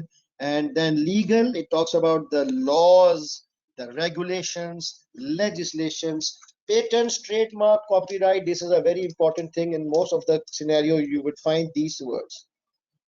Okay, so let me highlight important words. So government subsidies is very important. Government approvals, you will see most of the time. Economic recession, you will see most of the time. You will see prosperous developed nation, standard of living, unemployment. This is used by the examiner most of the time. Skilled labor, internet, and carbon footprint and CO2 is used, laws, regulations, and patents. These are the pet words which the examiner uses, which you can pick up for your answer in Pastel. How come skilled labor is under technology? Yes, because skilled labor are those people who will run the technology, right? So if we have technology, but we don't have the people to run it, then technology is not complete. Okay. So, right. Now, once you have identified these points, once you have copy pasted those points under respective headings, it's not enough. You need to then comment whether in your view the political environment is favorable or unfavorable. And then you need to say whether the economic environment is favorable or unfavorable for my business. Okay, everything we will assess with the viewpoint of the impact on my business, and then you will see whether the social environment is favorable or unfavorable. Same for technology, ecology, and legal. So for after each point, in each point, you first lay down the facts and figures which you copy pasted from the case, and then assess whether you think these factors are good for my business or bad for my business. Okay, so don't forget to mention it's favorable or unfavorable. Now you've got two choices. Some students, they prefer mentioning the points first, and then in the end of the factor they will mention whether it's favorable, unfavorable. Some students, they first say whether it's favorable and or unfavorable and then give down their logics. Both approach is correct. My personal preference would be mention favorable, unfavorable in the start as an opening sentence, and then give your logic. Okay, that's my personal preference. Second thing which you should keep in mind is there's a concept of um, overlapping points. It is pretty common in pastel that many points overlap with each other. So what's the meaning of overlapping points? So one point can go into multiple places. For example, if I say government, in order to improve the safety of the products, government has recently introduced a new health and safety regulation. Okay, I repeat, in order to improve the safety of the products, government has recently introduced a new legislation for health and safety. Now, where would this go? What do you think? Take 5 seconds and think. Should it go into political or should it go into legal? Doesn't matter. What do you mean doesn't matter? Both, political, legal, both. Yes. So, the points can go into multiple places. So, for example, in this particular example I gave, it can go into political and it can and should go into legal as well, both. So, when we are saying government is, wants better product safety. This talks about the government sentiments. It will go into political, and by virtue of a new law being implemented, it can go into legal. So I would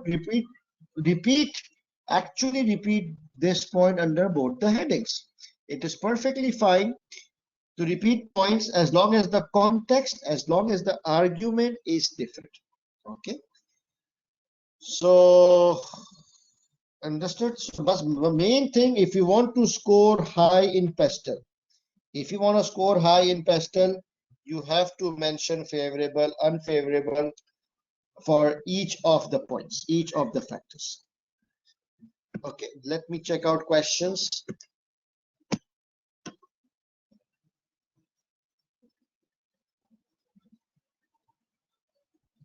When analyzing suitability of acquisition, can we also mention it's favorable or not?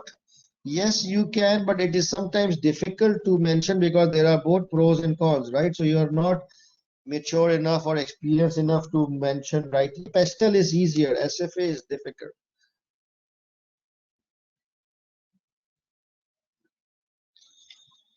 Interesting question by Raju. He's saying, can we combine the heading legal, political and legal? Yeah, I think you can. That's some creative work. But as I said, as long as your points are valid, you will get marks. If we not follow, we will get marks for repeating it under both headings. Pavitra, I said very clearly it's perfectly fine to repeat points in both headings as long as your argument and the context is different. Okay, please don't make me repeat things. You have to believe me or trust me. Asking me twice and thrice will not change my statement. Okay. Overlapping point, again, overlapping point is simple, my friend. In pastel, it is pretty normal that one point can fit into more than one factor. It can fit into political and it can fit into legal. So you can repeat the point in political as well as legal, but a little bit of change in drafting. The context will be changed. And most importantly, your main thing is basically your comments on favorable or unfavorable. Okay. Right. Let me move on. So the next thing is Porter 5 forces. And this model is used to analyze industry environment, or as we call it, a micro environment. Okay. So I'm not going to cover Porter 5 forces this time because I wanted to cover some more stuff here. So you can, easily go to my March 2020 webinar, the first day video, and you will see the full lecture there on Porter 5 forces. This is available on YouTube. If you write ACCA, SBL, webinar, March 2020. It's also available on Vimeo. Okay, and there we did this question. This one, DCS. So it's a lengthy topic, so I wanted to save time. So you guys can watch this Porter 5 forces. It's an important topic, so don't miss it. And then this topic, strategic position analysis. Okay, sometimes the examiner has asked, analyze the strategic position of ABC company. Okay, I repeat, sometimes the examiner has given, analyze the strategic position of this company. So sometimes the requirement is very simple. Sometimes if the requirement says, analyze the country environment or analyze the macro environment, we all know it will be pastel. Sometimes the requirement says, analyze the industry environment or analyze the micro environment. We all know it's Porter 5 forces. But sometimes the examiner says, analyze the strategic position of this company. Very important word, strategic position. So whenever you see this word, analyze the strategic position, we will look at three things,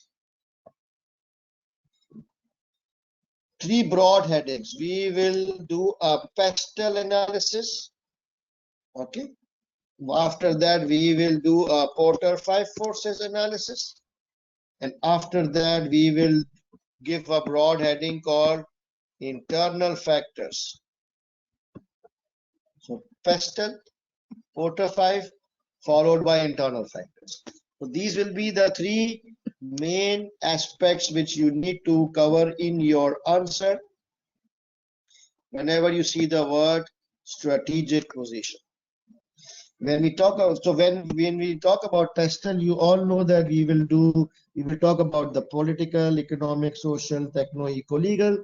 Porter 5 forces will talk about customers, suppliers, new entrants, competition, substitutes, and internal factors will talk about human resource, financial resource, IT, and brand. This we studied yesterday in SFA as well, right? Under feasibility. Remember, guys, feasibility was about internal factors. So these four things are always covered whenever we analyze internal factors. Too much dirty things. Let me clean it. Okay. Strategic position. You must clearly mention these three headings and cover all this. Generally, it carries like 15 to 18 marks because there's so much to do. But it never, if it's 15 marks, let's say if it's 15 marks, it is never 5, 5, 5. Okay, it is never divided equally by the exam. Or if it is 18 marks, it is never 6, 6, and 6. That's kiddish. That's kiddish stuff, dividing by equally by 3. Total marks is 18. How many points for 18? You need to mention 9 to 10 points. So in total, 9 to 10 points should be covered under these three headings. Now it all depends on the availability of information. Sometimes there is limited information on Porter 5 forces, so you write less points. So it's never equal allocation of marks. You should always focus on total marks and the total length or size of your answer. Okay. Very nice. Do I have any question on strategic position? Yes, 15 to 18 marks. That's it. Can we use SWOT? SWOT for what? Strategic position? Yes, you can. But SWOT is little bit general, right? Whereas Pestle and Porter 5 forces, they are very focused. So I would prefer that instead of SWOT, you use Pestle and Porter.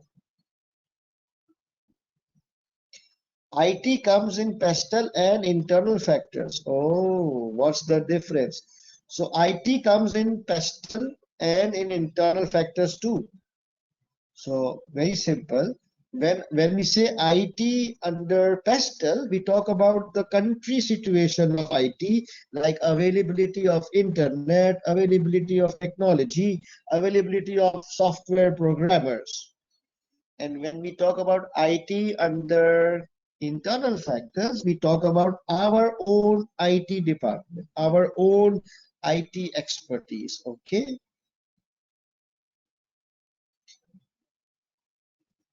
Sir, strategic position, we either use pestle or Porter. Anjali, are you in your senses? I just mentioned that you need to do both. So are you telling me or asking me? And if you're asking me, then why do you need to ask things which I've already replied?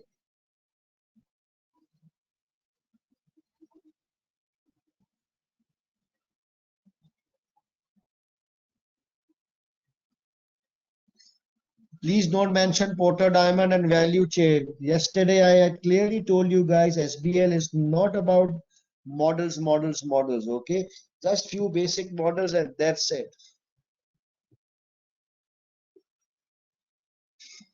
Please don't ask me such questions like, can we do harmon in strategic position? Can we do diamond? Can we do SWOT in strategic positions? What's wrong with you guys? I just told you, whenever you get a question on strategic position, do a pestle, do a Porter 5, and do a internal factor, and khalas. That's the end from my side. Now don't ask or complicate things that can we do a value chain in this, and can we do this or that in this, please. We are short of time, okay? Just follow the instructions and move on. Just these three things, nothing more, nothing less. I can't be more direct than this, please. Huh? We are not into a discussion debate session right now, so trust my thing and just specifically follow what I'm saying. Right, so let's okay, so those before we do a question, I just want to remind you guys that those of you who joined late, please save my WhatsApp number. Okay, and there is a I have a WhatsApp group as well. Send me a message on my WhatsApp and I will add you to that group. And in case if I'm not able to answer your questions in today's webinar, because I'm just answering selected questions, you can then ask those questions in that group and somebody, including myself, would reply to you. Okay, so don't forget, after the today's webinar, send me a WhatsApp on my WhatsApp number and I will add you to my group. Okay, so let's do March June 2019. It's called Smart Wear Clothing, question number 1A. For that we require a briefing paper format, so it's just we give a central heading briefing paper. Instead of 2 we write FAO. FAO stands for attention of. Okay, that's just a stupid format by the examiner. Then same from, subject, date, and then the briefing paper, opening sentence. In a report there was a subheading called introduction, right? But in a briefing paper it's almost the same, but there is no subheading of introduction. So please do not improvise, or just look at this format and absorb it. Okay, right, so now let me go to March 2019, question number 1A. We will read the overview and article from Noria Herald.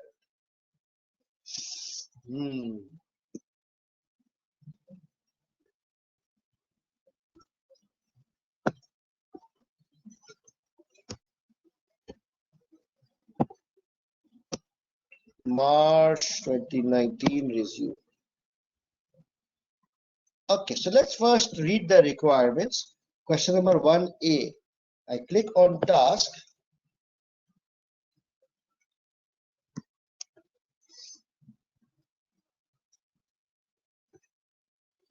Okay, now let me read.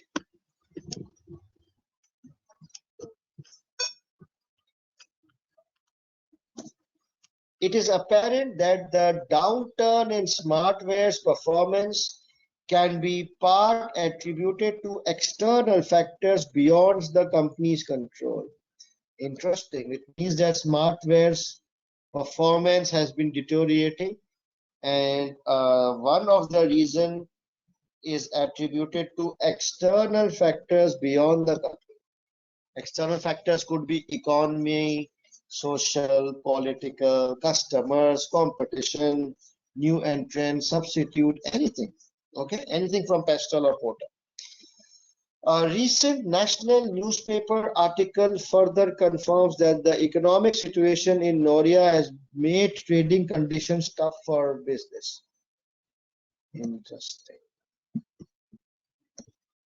Therefore, a good understanding of those external environmental factors negatively affecting smartware business model is essential so that action can be taken to remedy the current situation and improve the future prospects of the company and da, da, da, da, da. So as of now, I know that economic situation is not good.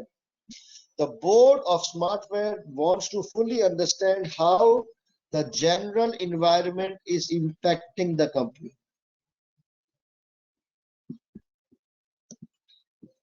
as this will directly influence its ability to enable the business to succeed and prosper.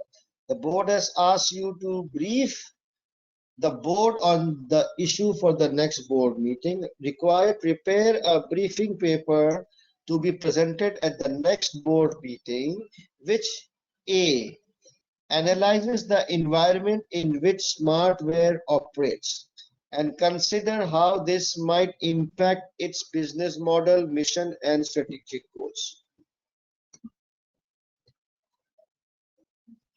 So part B is about major risks, but we are not going to do that for now.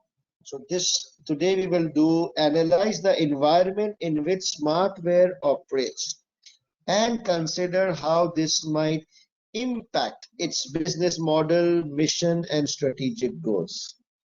Consider the environment. Okay. And here it says general environment. It says external factors. So we should know it's about pestle, porter, all those stuff. Got it? So let's read the overview. Most of the information is sitting here. So somebody asked me yesterday, we should read the introduction first?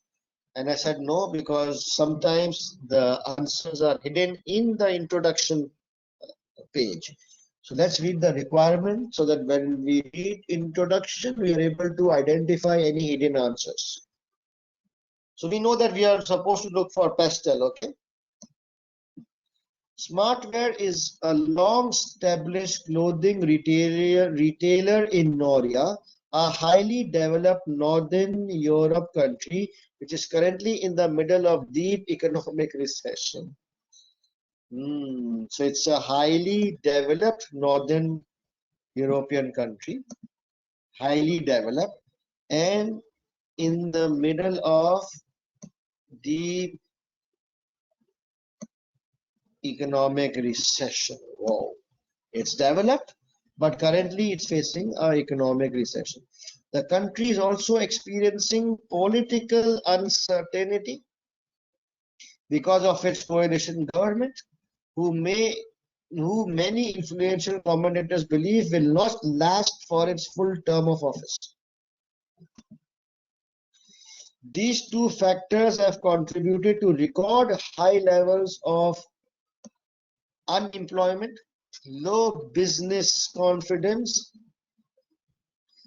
and a steady decline in the standard of living of the general population. So I think this paragraph is full of pastel. What do you think? It talks about highly developed, that's social, economic recession, that's economy, political uncertainty is political, and record high levels of unemployment, it's social, steady decline in standard of living is social. Oh my God. Smartware has enjoyed long-term business success mainly due to the fact that it has carefully positioned itself towards the lower end of the clothing retail sector. Whatever that means, I don't know whether I can use it, but I think it's important. So I just highlighted. It sources its products directly from suppliers in low-cost economies, and it has been able to target a mass market with consistently low price. This has meant that during the recent economic downturn, it has been able to profit from the growing number of price-sensitive customers who have switched from the more high end of the market to budget retailers like Smartware, who are the market leader in this high volume market. Very interesting twist. So in the first paragraph, these guys are saying that economy is going down, unemployment going up, all the bad things. And now they are saying that Smartwear is a budget retailer, which means it sells cheap clothes.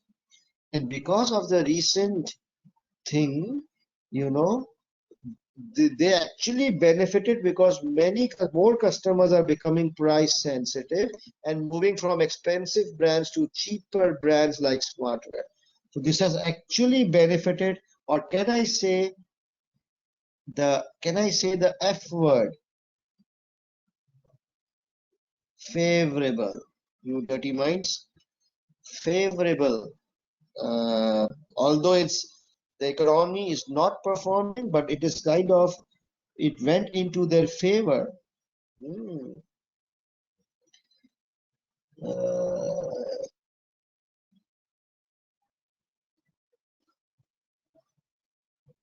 Okay, but let me highlight this thing.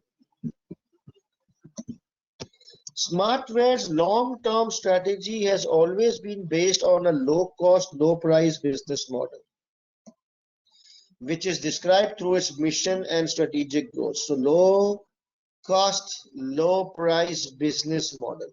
Low cost, low price. That's China, right? Low cost, low price.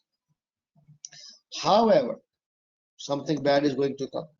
Following a prolonged period of expansion and growth, including successfully penetrating several other European markets, the company is for the first time experiencing a marked downturn in both its operational and financial performance. Oh my God. So it did benefited them to some extent, but now because it's prolonged, first operational and financial performance. Okay, now it's getting on their nerves. This appears to be in part due to economic pressure and the growing intensity of competition in all its market. Okay, so it's economic pressure and competition. At a recent board meeting to discuss the latest set of disappointing financial results, it was proposed that an external consultant to be appointed to investigate the deteriorating performance. You are the external consultant engaged by Smartwear. So our role has been defined as an external consultant. And because it's mentioned in this first exhibit, our role will remain fixed as external consultants throughout all the requirements. And because we are an external consultant, our tone of drafting would be as an outsider, as a third party. Instead of saying we will say you. Okay. So interesting points. So can I copy paste? So let's first talk about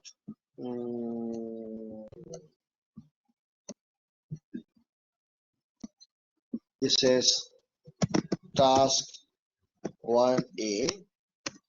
So we need a format. So we'll draw the format, but we do stuff first. Political, P-O-L-I-T, political we know. Economy, social, technology I didn't read anywhere. Ecological I didn't get. Legal I didn't get. So and I also heard competition. I'm not sure whether we should use competition or we just focus on testing. So okay, so now let me copy paste stuff.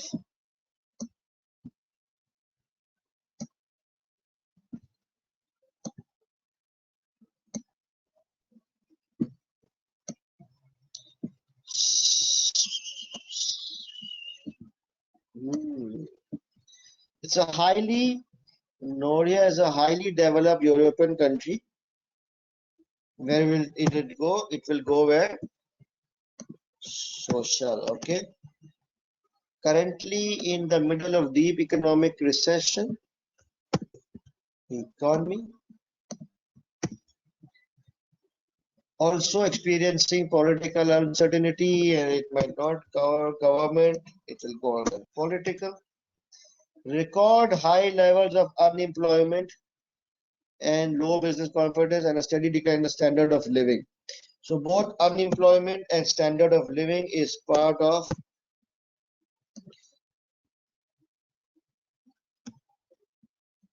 social.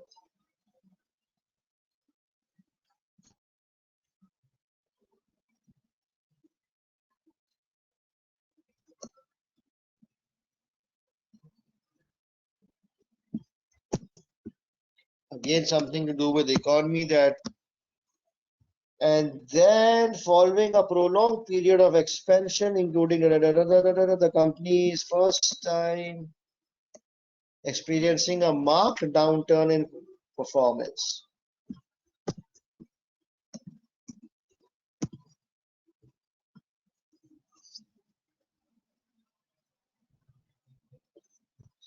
This is due to economic pressures and growing intensity of competition. Okay, khalas. There's one more exhibit which is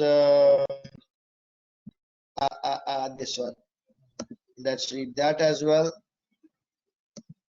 Now let's see if you're able to identify some points from this one. Now this is a Noria Herald article, more doom and gloom on the horizon. Having already suffered more than 3 years of economic misery, there is still no end in sight for the poor people of Noria. 3 years of economic misery.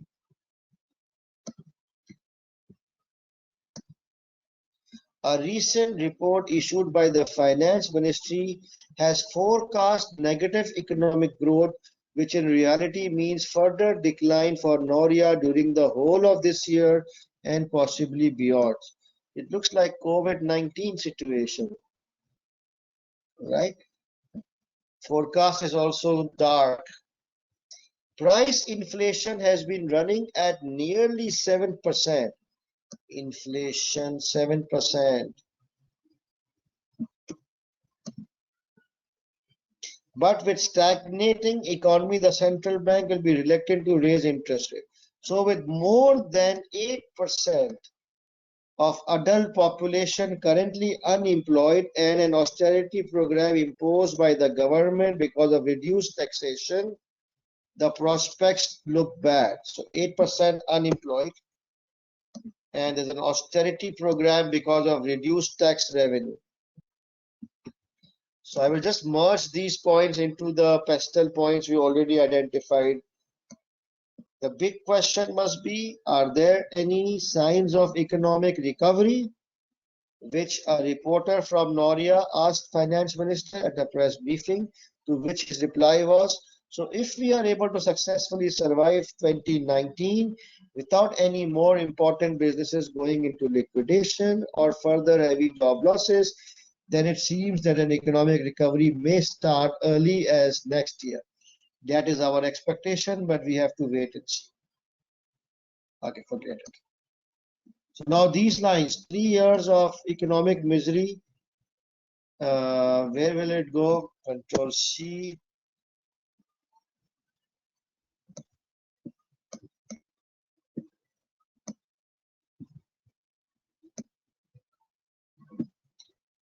Economy, again this sentence here.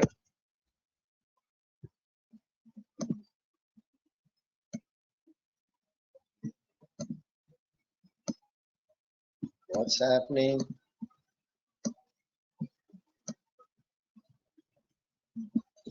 Control C.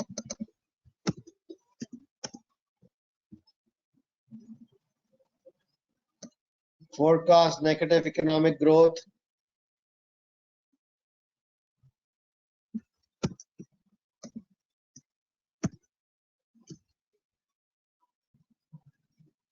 Why is it copy pasting like this? Let me close it.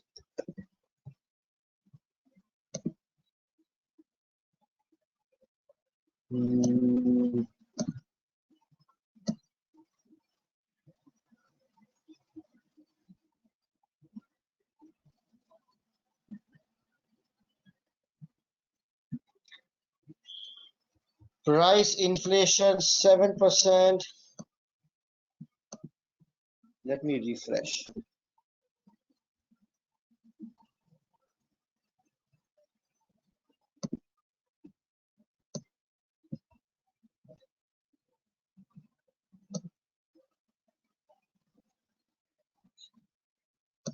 Uh,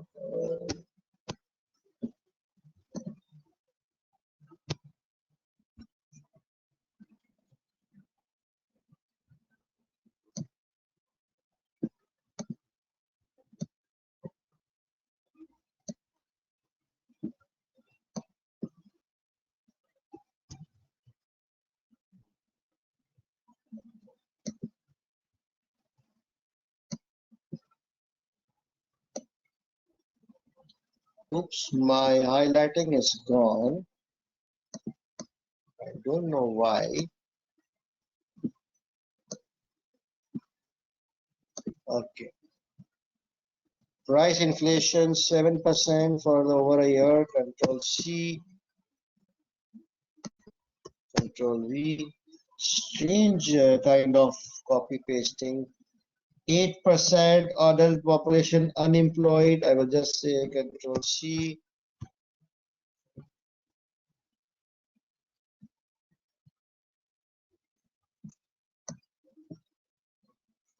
Social 8% is Control V. Right, done.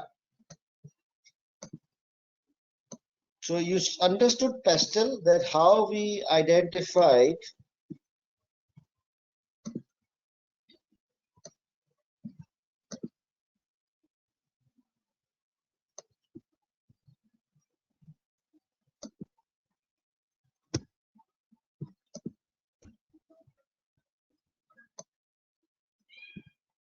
okay. So now under political, experiencing political uncertainty because of its coalition government, who many inflation commentators believe will not last. Okay. So what do you think? It is favorable or unfavorable? Political uncertainty is favorable or unfavorable? This,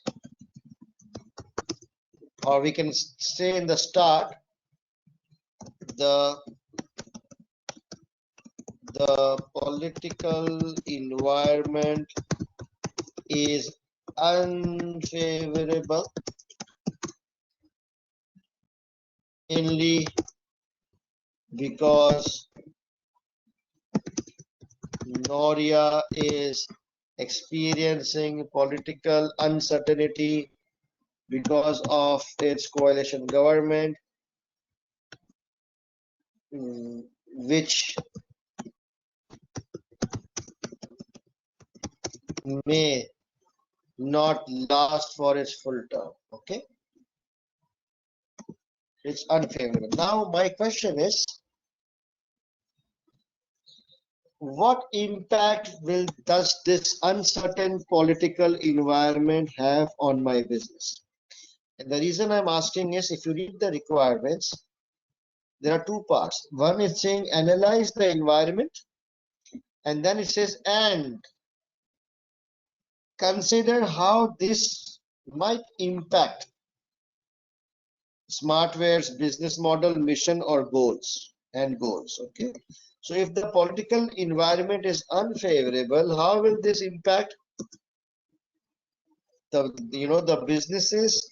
They will not be able to plan long-term strategies, because until and unless the government is stable, you don't really know the future. To plan long-term strategies, long-term investment plans, it's very, very important that there should be political stability, because the law is stable, the government sentiments are known. So it's very important. So I'll just mention that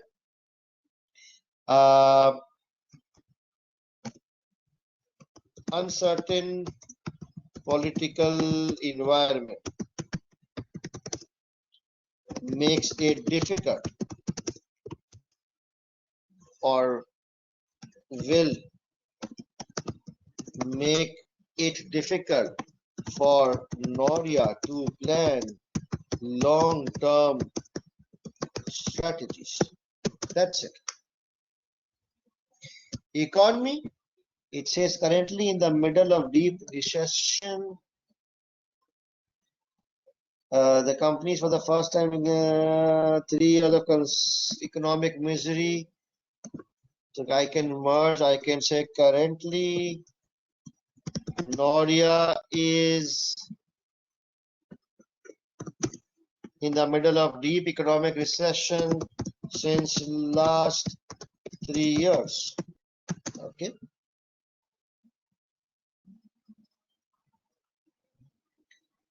And also we can say for also future or forecasts predicts low or whatever is the wording. I'm not able to read it because of this for decline, further decline. Okay, also for forecast predicts further decline.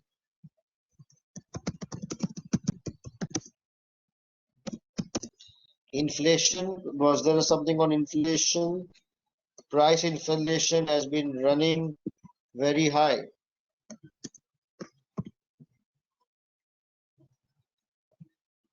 Price inflation has been running at nearly 7% for over a year, which is quite high for Noria. Done. I would remove this thing and I would just say, but smartware is for the first time experiencing marked downturn in both in operational financial performance, partially due to economic pressure and the growing intensity of competition. Khalas. Social. So now tell me, is it favorable or unfavorable? The economic environment is unfavorable, and then I give my logics. Okay, so I have given like 2-3 points. Social, it's highly developed northern country. However,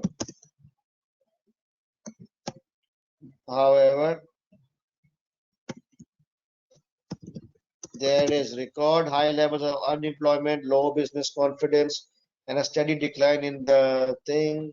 7% of the population, 7% of the population is unemployed.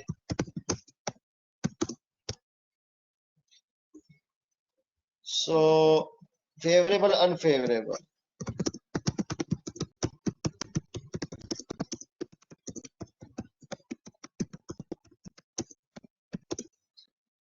And then so what? If the social environment is unfavorable, what does this, how does this impact the company? This means that this will adversely affect our customers and their spending power, which in turn would affect our revenues. Not our. What is our role? What is our role? We are the external concern, right? And would affect smartware's revenue. Because we are an external consultant, we need to be mindful of the tone. So in economy, if the economy is unfavorable, what happens? This means that companies, that smartwares revenues and profitability, profit margins will decline as a result of depressing economy. Okay, your revenues will fall because customers are not buying. That's it. So political, we said it's unfavorable, and what impact will it have on our business model or strategies? Economy, social. Forget about competition. We are just focusing on pestle.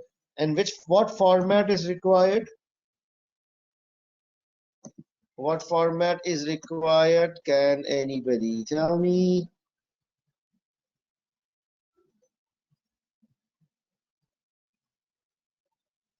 Okay.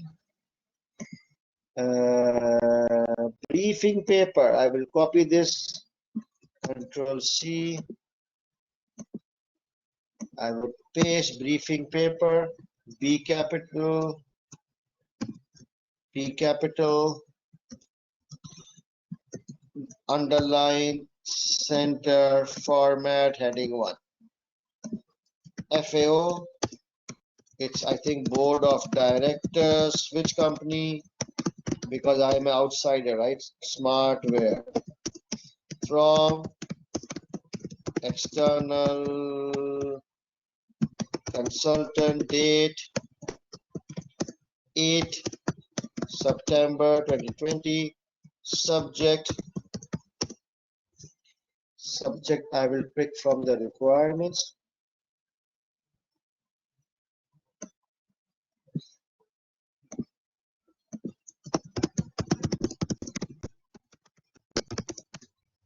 Opening sentence. This briefing paper. And then I will copy paste analyzes.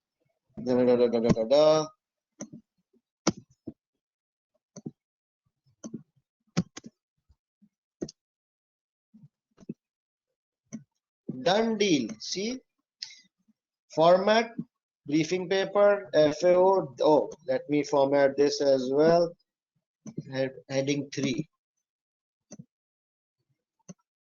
This briefing paper, and then political. Heading 3. Economy. Heading 3.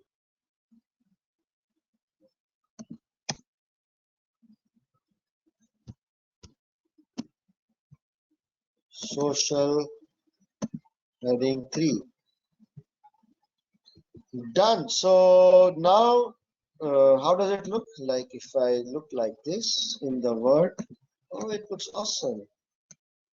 Briefing paper, political, economy, social. So now, can anybody tell me how much marks can I get? One point in political, 2 points in economy, 2 points in social. I've given like 5 points, okay, in total. So 1 mark each is 5 marks.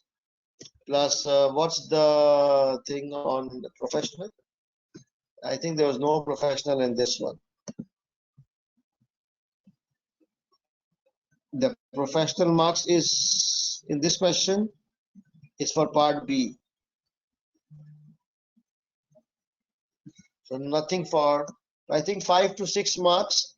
So I need to mention 5 to 6 points for 10 marks, 5 points. So I've mentioned 5 points, so I'll get 5 to 6 marks because I've linked it pretty nicely. So guys, do you understand pestle, how we identified the case? And then how we mentioned favorable, unfavorable, and then we mentioned what is the impact on the business if this is unfavorable. So to recap, if the political environment is unfavorable, it causes difficulties in long-term planning. If the economic environment is unfavorable, it kind of reduces our revenues and our profitability. We have to work at very thin margins and sometimes in losses as well. And if social environment is unfavorable, if unemployment is high, it directly affects my customers. It affects the spending power of the customers, which obviously will affect our revenues and profitability. Right. So let me look at questions. You're giving me full marks, 10 marks? No, sir, not possible. Can you use the print option in live exam to check the formatting? I really don't know. I would think you can. Please send this PDF. Okay, I will. Can we capitalize words in between the answers? Yes, why not? Is the briefing paper required for both part A and B? Good point. Is the briefing paper required for both part A and B? Let me open the requirement. Where is the requirement?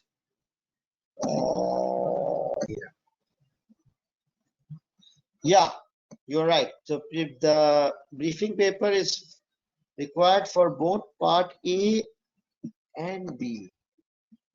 So let me quickly amend the briefing paper. Board of Directors, Smartware, External Consultant. So subject will amend. It talks about environment, and part B says assess the major risks. So that's it. I would say analysis of environment and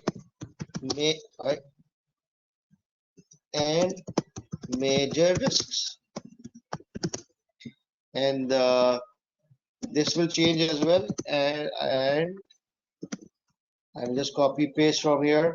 Assesses the major risks. Control C. I will go here and control A small, full stop. And then I would give the heading environment.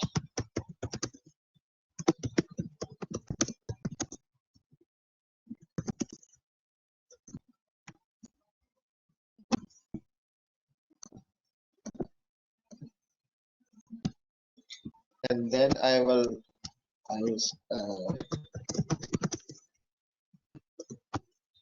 so guys, you understand the game of formatting? Done. So can I ask you one question? Just read requirement B. It says assess the major risks presented by Smartware's current business model and suggest appropriate mitigating actions to manage these risks. Okay. 10 marks is technical and professional marks is for evaluation skills by assessing the identified risks at Smartware. 4 marks, total 14 marks. Now my question is, how many risks you will need to mention for 14 marks? Think before you write. Think before you reply. Should we divide by 2 or should we divide by 3?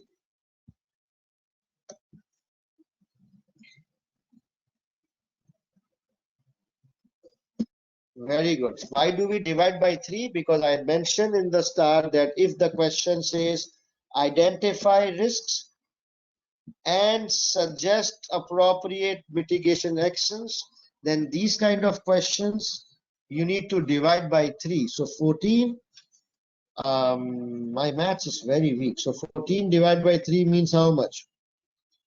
Okay, let me see. Where's my calculator? 14 divided by 3. It says 4.6. So minimum 4 risks plus recommendations. 4 risks plus 4 recommendations, 1 each. Maximum 5 risks / recommendations. Okay. Got it? Now you see, now you guys are getting the hang of it. You guys are a bit slow actually. You do understand, but it takes a few hours for you to digest, right? No, I'm just kidding. You guys are good. All right. So Do we need to table format to answer this question? Yes. So let me, yes, table format. I wanted to tell this later, not today, but any question which has weakness plus recommendation, or which requires risks and recommendation, always we give a table format. So the hint is, whenever you divide by 3, most likely you need a table format. So let me show you how to draw a table format. So you will directly go here. Manual students would actually draw a table on using a scale and a ruler, but CB students will click on the table. Then click on the table, and here it is number of columns, and if you go down, it's number of rows. How many columns I require? 2. How many rows? 5 risks and 1 heading, 6. You see, automatically I get a table. I will write here main risks, and I will write here, what's the wording used by the examiner? Major risks and mitigation actions. Okay, that's what I'm gonna write. Major risks and here mitigation actions. And then I would select this particular row. I would format, I would give them heading 3, and I would center so that it looks kind of nice. And then I would identify major risks. For example, I would say business risk, and I would talk about business risk, and then I would give recommendation in front of it. Then I will talk about technology risk. I don't know, I'm just shooting out of, I haven't read the case. I will define technology risk, link with the case, copy paste, and then I would give mitigation actions. And then what about, can anybody tell me foreign currency risk? Because it says that Noria deals with several European countries, and I'm assuming there are currency exposures. We are buying from suppliers from cheap countries. So Noria, I think, is exposed to foreign currency risk. So I will define all this. And then how do you think you can reduce or mitigate foreign currency risks?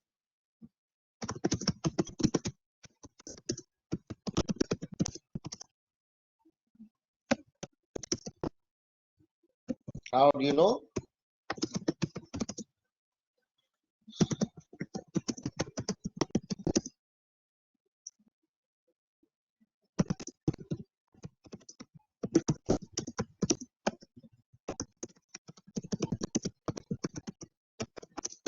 Full stop. So okay, this is something to confuse you or just showing off, to just make you feel that it's not difficult, it's just some basic stuff. All right, so that's it. So again, I repeat, please note my WhatsApp number and send me a message so that I can add you to the group. And in case I have not answered any of your questions, yes, very good, hedging and forward contracts, very smart. And so I will try and answer that. Now, there's a very interesting question asked by Kamran. He says, if we write political risks, how we can mitigate political risks? Whoa, whoa, whoa, whoa. So what is a political risk? A political risk, let me think. A political risk is a risk where your government or the political stability of your country is not good, right? That's the political risk. How can you mitigate political risk? Can anybody think? How can you mitigate political risk? It's an external factor. It's not directly in your control. Oh my God, Mohammed Motasim is saying by lobbying and pressure group we can counter political risk. Yes, you can, but it may not be looked upon in good way. It might lead to some ethical, political biasness. Diversify your portfolio to other countries. Very interesting. Looking for alternates. Very nice. So a short answer would be that the only way you can mitigate your political risk is you diversify or spread your business to several countries. So sometimes one or two countries might be experiencing political uncertainty, but other countries might be pretty stable. So as we say, don't put all balls in one basket. No, something is wrong. Don't put all eggs. Yeah. Don't put all, sorry guys. So don't put all eggs in one basket. So there is nothing much you can do about political risk except spreading it geographically. All right. So now again, today we did like two questions. I would really emphasize that you guys do these two questions on your own. Manual student should solve it on a paper, applying the techniques, applying the number of points, applying all those things, professional skills and formats. And those of you who are giving CBE should open up the CBE platform and solve these questions. Please, please, please. It is very easy to watch, and it is my job to make it look easy. Right? So when you're watching a master or a professional showing you, I'm a salesman, so I'm making it look very easy, but when you will actually do yourself, you will feel what challenges or where you are lacking. So please, please, jokes apart, uh, yesterday we did SFA. I'm not sure how many of you did practice it today. And today we did two more questions. These are small questions, but please practice it before things starts piling up. Okay, when you will practice it, it will become more easy for you. With that comment, I would like to end tonight's session. And today I enjoyed your comments. Your questions were much more intelligent and much more relevant today. I must say, I must admit, yeah. So let's keep up, and inshallah, I will see you guys tomorrow 8:30 p.m. for another set of exam techniques, new topics, and some more questions. Till then, take care and good night.